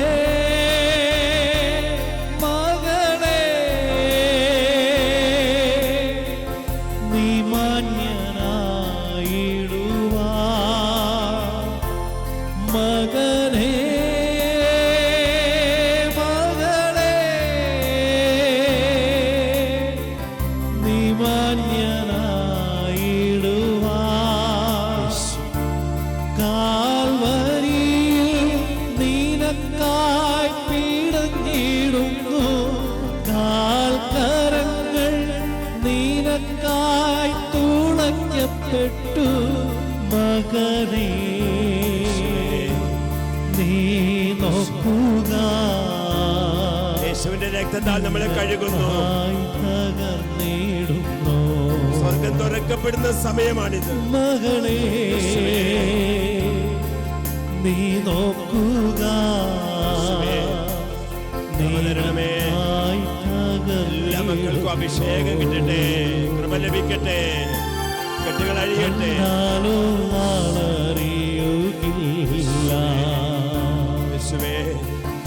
ഉഴവുചാൽ പോൽ മുറിഞ്ഞിടുന്നു,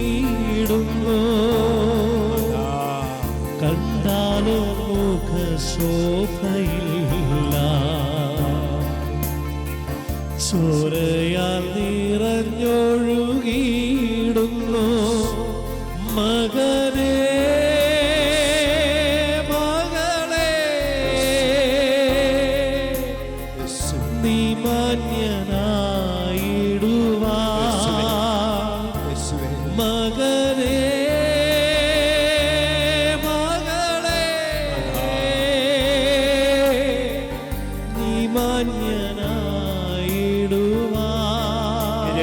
സ്വർഗത്തിലേക്ക് നമുക്ക് ഉയർത്താം. വിളിച്ച് യേശുവേ എന്ന് വിളിച്ച്, യേശുവേ എന്ന് വിളിച്ച്, അവന്റെ രക്തത്തിന്റെ വിലയാണ് ഞാൻ. അതേ പ്രിയപ്പെട്ടവരെ, എന്റെ സകല പാപങ്ങളും അവൻ കുരിശിൽ മായിച്ചു കളഞ്ഞു. യേശുവേ യേശുവേ യേശുവേ യേശുവേ യേശുവേ. അതരങ്ങൾ വിട്ടുകൊടുത്ത് സ്തുതിക്കട്ടെ. ഭാഷാപരമുള്ളവർ അങ്ങനെ സ്തുതിക്കട്ടെ. ആത്മാവ് നിറയുന്നുണ്ട്, വലിയ അഭിഷേകം ഒഴുകുന്നുണ്ട്. യേശുവേ യേശുവേ യേശുവേ യേശുവേ. അഭിഷേകത്തിന്റെ അഗ്നി കത്തട്ടെ. Hallelujah hallelujah hallelujah.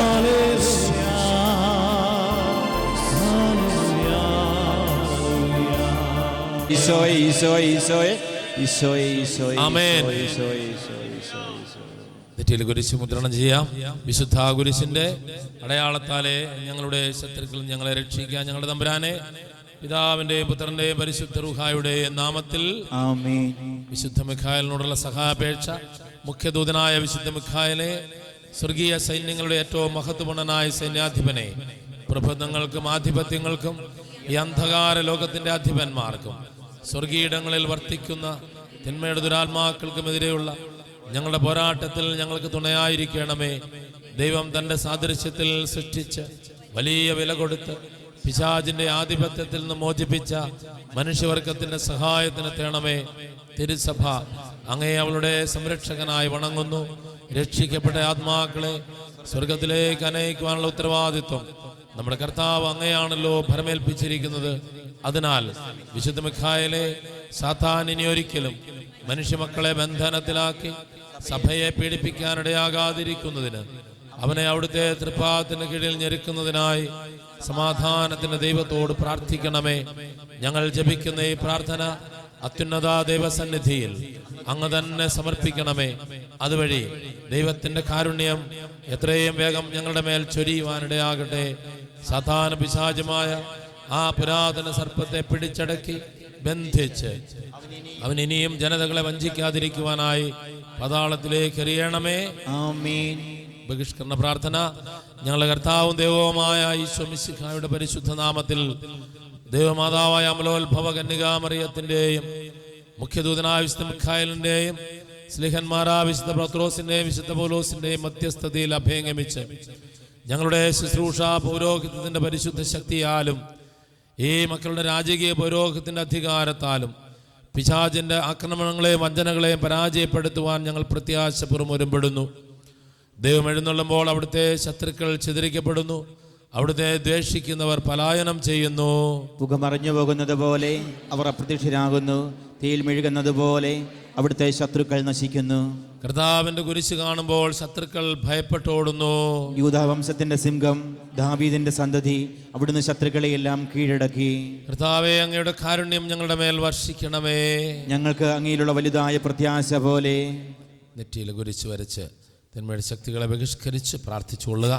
അശുദ്ധാത്മാക്കളെ, പൈശാചിക ശക്തികളെ, നരകീയ ശത്രുക്കളെ, എല്ലാ വഞ്ചക സമൂഹങ്ങളെ, സാത്താന്റെ സംഘങ്ങളെ, ഗണങ്ങളെ, നിങ്ങൾ ആരായിരുന്നാലും ഞങ്ങളുടെ കർത്താവ് ഈശോ മിശിഹായുടെ പരിശുദ്ധ നാമത്തിലും അവിടുത്തെ അധികാരത്തിലും ഞങ്ങൾ നിങ്ങളെ ബന്ധിച്ച് ശാസിച്ച് ബഹിഷ്കരിക്കുന്നു.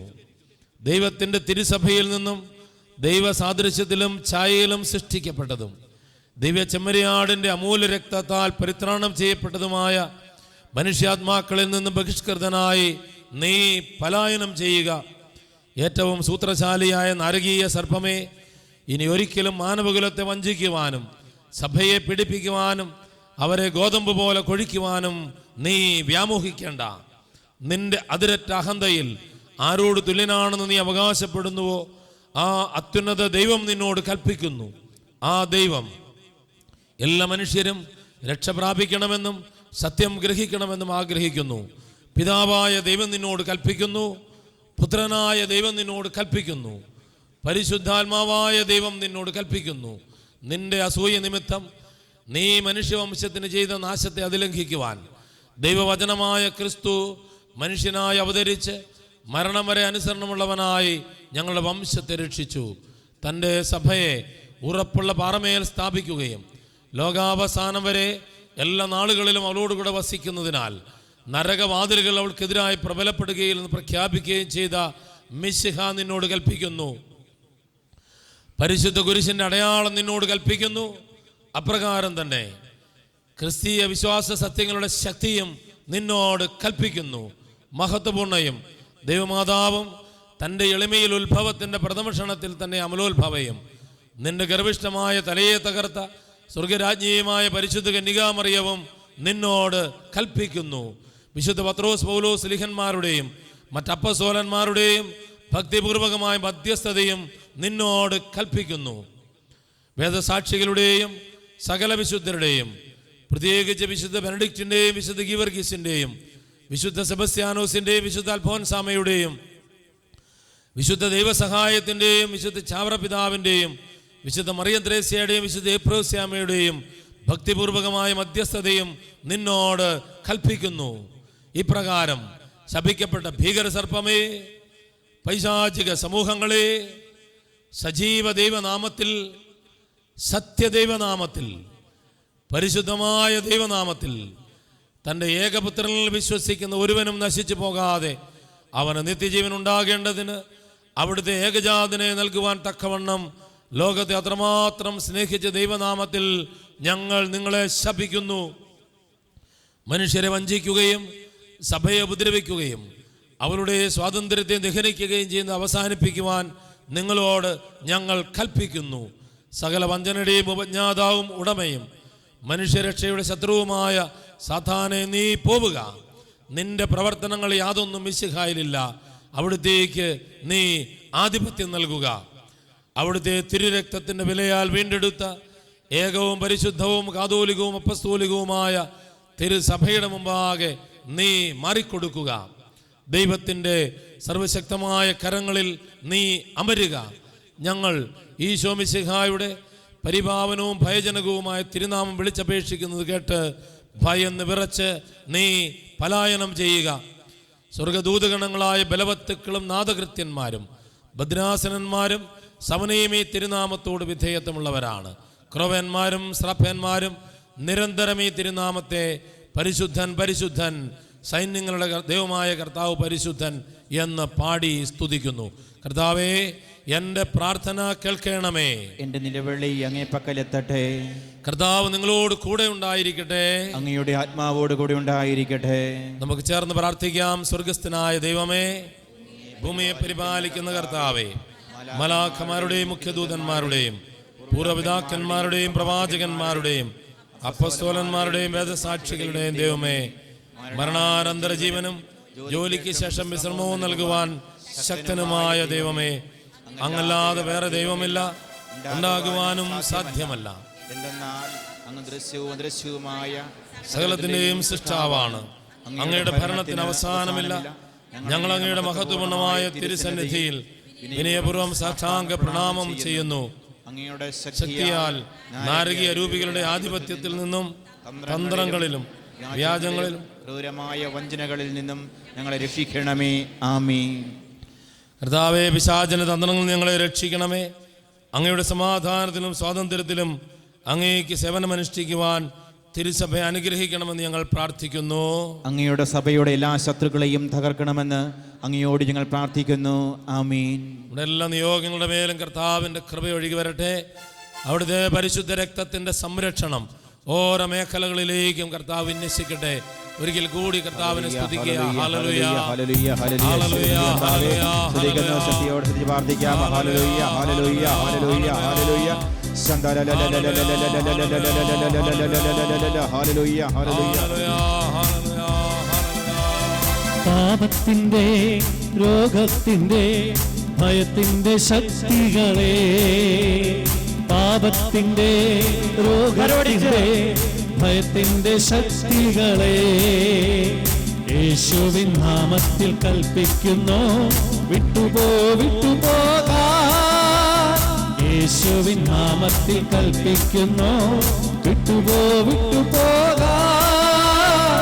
തകരട്ടെ ശത്രുവിൻ കോട്ടകൾ, ഉയരട്ടെ യേശുവിൻ ജയക്കൊടി. വചനമപ്പാളെടുത്തെടുക്കുവിൻ, യേശുവിൻ നാമത്തിൽ തകരട്ടെ ശത്രുവിൻ കോട്ടകൾ, ഉയരട്ടെ യേശുവിൻ ജയക്കൊടി. വചനമപ്പാളെടുത്തെടുക്കുവിൻ, യേശുവിൻ നാമത്തിൽ യേശുവിൻ നാമത്തിൽ. കരങ്ങൾ ഉയർത്തി സ്തുതിക്കട്ടെ. ഹല്ലേലൂയ, ശക്തിയോടെ സ്തുതിക്കട്ടെ. കർത്താവേ, ഈ കൂട്ടായ്മയിലേക്ക് പരിശുദ്ധാത്മാവിന്റെ അതിശക്തമായ അഭിഷേകം ഇപ്പൊ നിറയപ്പെടാൻ വേണ്ടി ഹൃദയത്തിലെ വിചാരങ്ങളും വികാരങ്ങളെല്ലാം കർത്താവേ ഉയർപ്പിക്കപ്പെടുന്നതിന് വേണ്ടി ഒന്നേറെ പ്രാർത്ഥിക്കുന്നു. ഈശോയേ, hallelujah, hallelujah, hallelujah, hallelujah, hallelujah.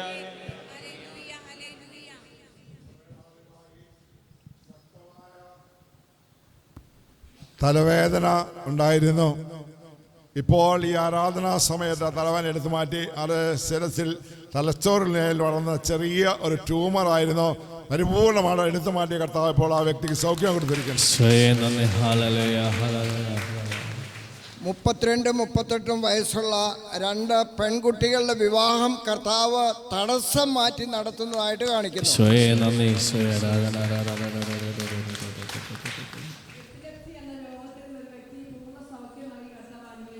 ഈശോയെ ആരാധന, ആരാധന, ആരാധന, ആരാധന. ഷുഗർ ക്രമാതീതമായി വർദ്ധിച്ചുകൊണ്ടിരിക്കുന്ന ഒരു വ്യക്തിയുടെ ഷുഗർ നിയന്ത്രണ വിധമാക്കി കർത്താവ് ആ വ്യക്തിയെ അനുഗ്രഹിക്കുന്നതാണ് കാണിക്കുന്നത്. ഈശോയെ നന്ദി, ഹല്ലേലൂയ, ഹല്ലേലൂയ, ഹല്ലേലൂയ.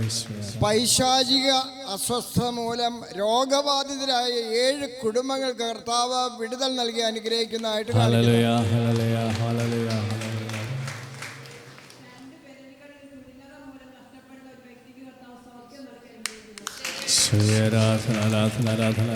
വർഷങ്ങളായി നന്നായിട്ട് സംസാരിക്കാൻ സാധിക്കുന്നില്ല. പലപ്പോഴും പാപങ്ങൾ മറന്നു പോകുന്നു. ഇങ്ങനെ മറന്നു കിടന്ന ഗൗരവമായ കുറേ പാപങ്ങൾ ഏറ്റുപറഞ്ഞ് സംസാരിക്കാനായിട്ടൊരു വ്യക്തിയെ കർത്താവ് അനുഗ്രഹിക്കുന്നതാണ് കാണിക്കുന്നത്. 8ഓളം പേർക്ക് വിദേശത്ത് പോകാനുള്ള തടസ്സം കർത്താവ് എടുത്തു മാറ്റുന്നതായിട്ട് കാണിക്കുന്നു.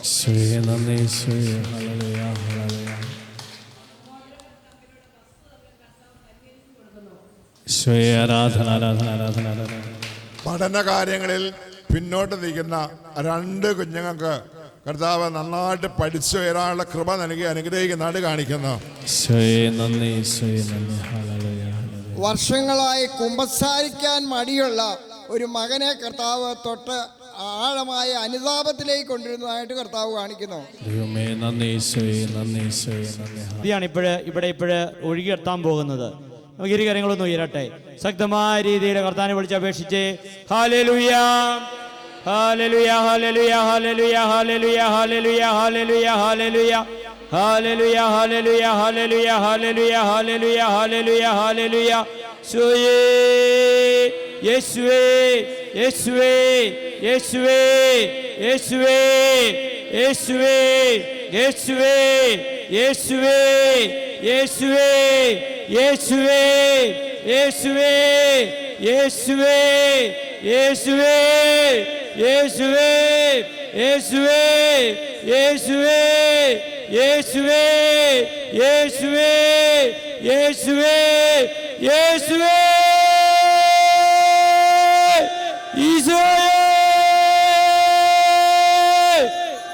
ഈശോയേ, ഈശോയേ, ഈശോയേ, ഈശോയേ, ഈശോയേ, ഈശോയേ, ഈശോയേ, ഈശോയേ.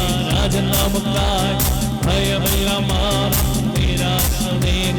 നിരാശമുക്തമായി തീർന്നിടുമേ. തുറന്നിടും വാതിൽ നടന്നവയെല്ലാം ഒരു മിശിഹാൻ യേശുവേ. വിളിക്കട്ടെ ഈശോയേ,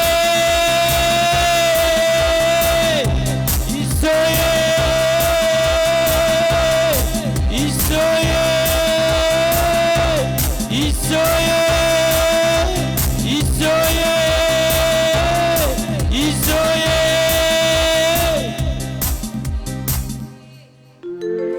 പരിശുദ്ധ പരമമാ ദിവ്യകാരുണ്യമേ, ഇന്നുമെന്നും അങ്ങേക്കാരാധന. പരിശുദ്ധ പരമമാ ദിവ്യകാരുണ്യമേ, ഇന്നുമെന്നും അങ്ങേക്കാരാധന. പരിശുദ്ധ പരമമാ ദിവ്യകാരുണ്യമേ, ഇന്നുമെന്നും അങ്ങേക്കാരാധന. എല്ലാ നിയോഗങ്ങളുടെ മേലും അവിടുന്ന് അയച്ച പരിശുദ്ധാത്മാവിനെ ഓർത്ത് നന്ദി പറയുന്നു. കടന്നു വന്നായ പ്രിയപ്പെട്ട എല്ലാ മക്കളെയും ഓർത്ത് നന്ദി പറഞ്ഞ് പ്രാർത്ഥിക്കുന്നു. അവിടെ ഞങ്ങൾക്കായി ഇന്ന് ഒരുക്കിയ ഭക്ഷണപദാർത്ഥങ്ങളെയും അത് ഭക്ഷിക്കുന്ന ഞങ്ങളെയും അത് സ്പോൺസർ ചെയ്ത കുടുംബത്തെയും എല്ലാം സമർപ്പിക്കുന്നു. ആശീർവദിക്കണമേ. നിത്യപിതാവും പുത്രനും പരിശുദ്ധ റുഹായുമായ സർവേശ്വര എന്നേക്കും ആമേൻ. എല്ലാവർക്കും പ്രത്യേകം നന്ദി പറയുന്നു. അടുത്ത വെള്ളിയാഴ്ച നമുക്ക് വീണ്ടും കൂടുതൽ തീക്ഷ്ണതയോടെ ദൈവത്തിൻ്റെ തിരുസന്നിധിയിൽ ഒന്നിക്കാം, ദൈവ കൃപ പ്രാപിക്കാം.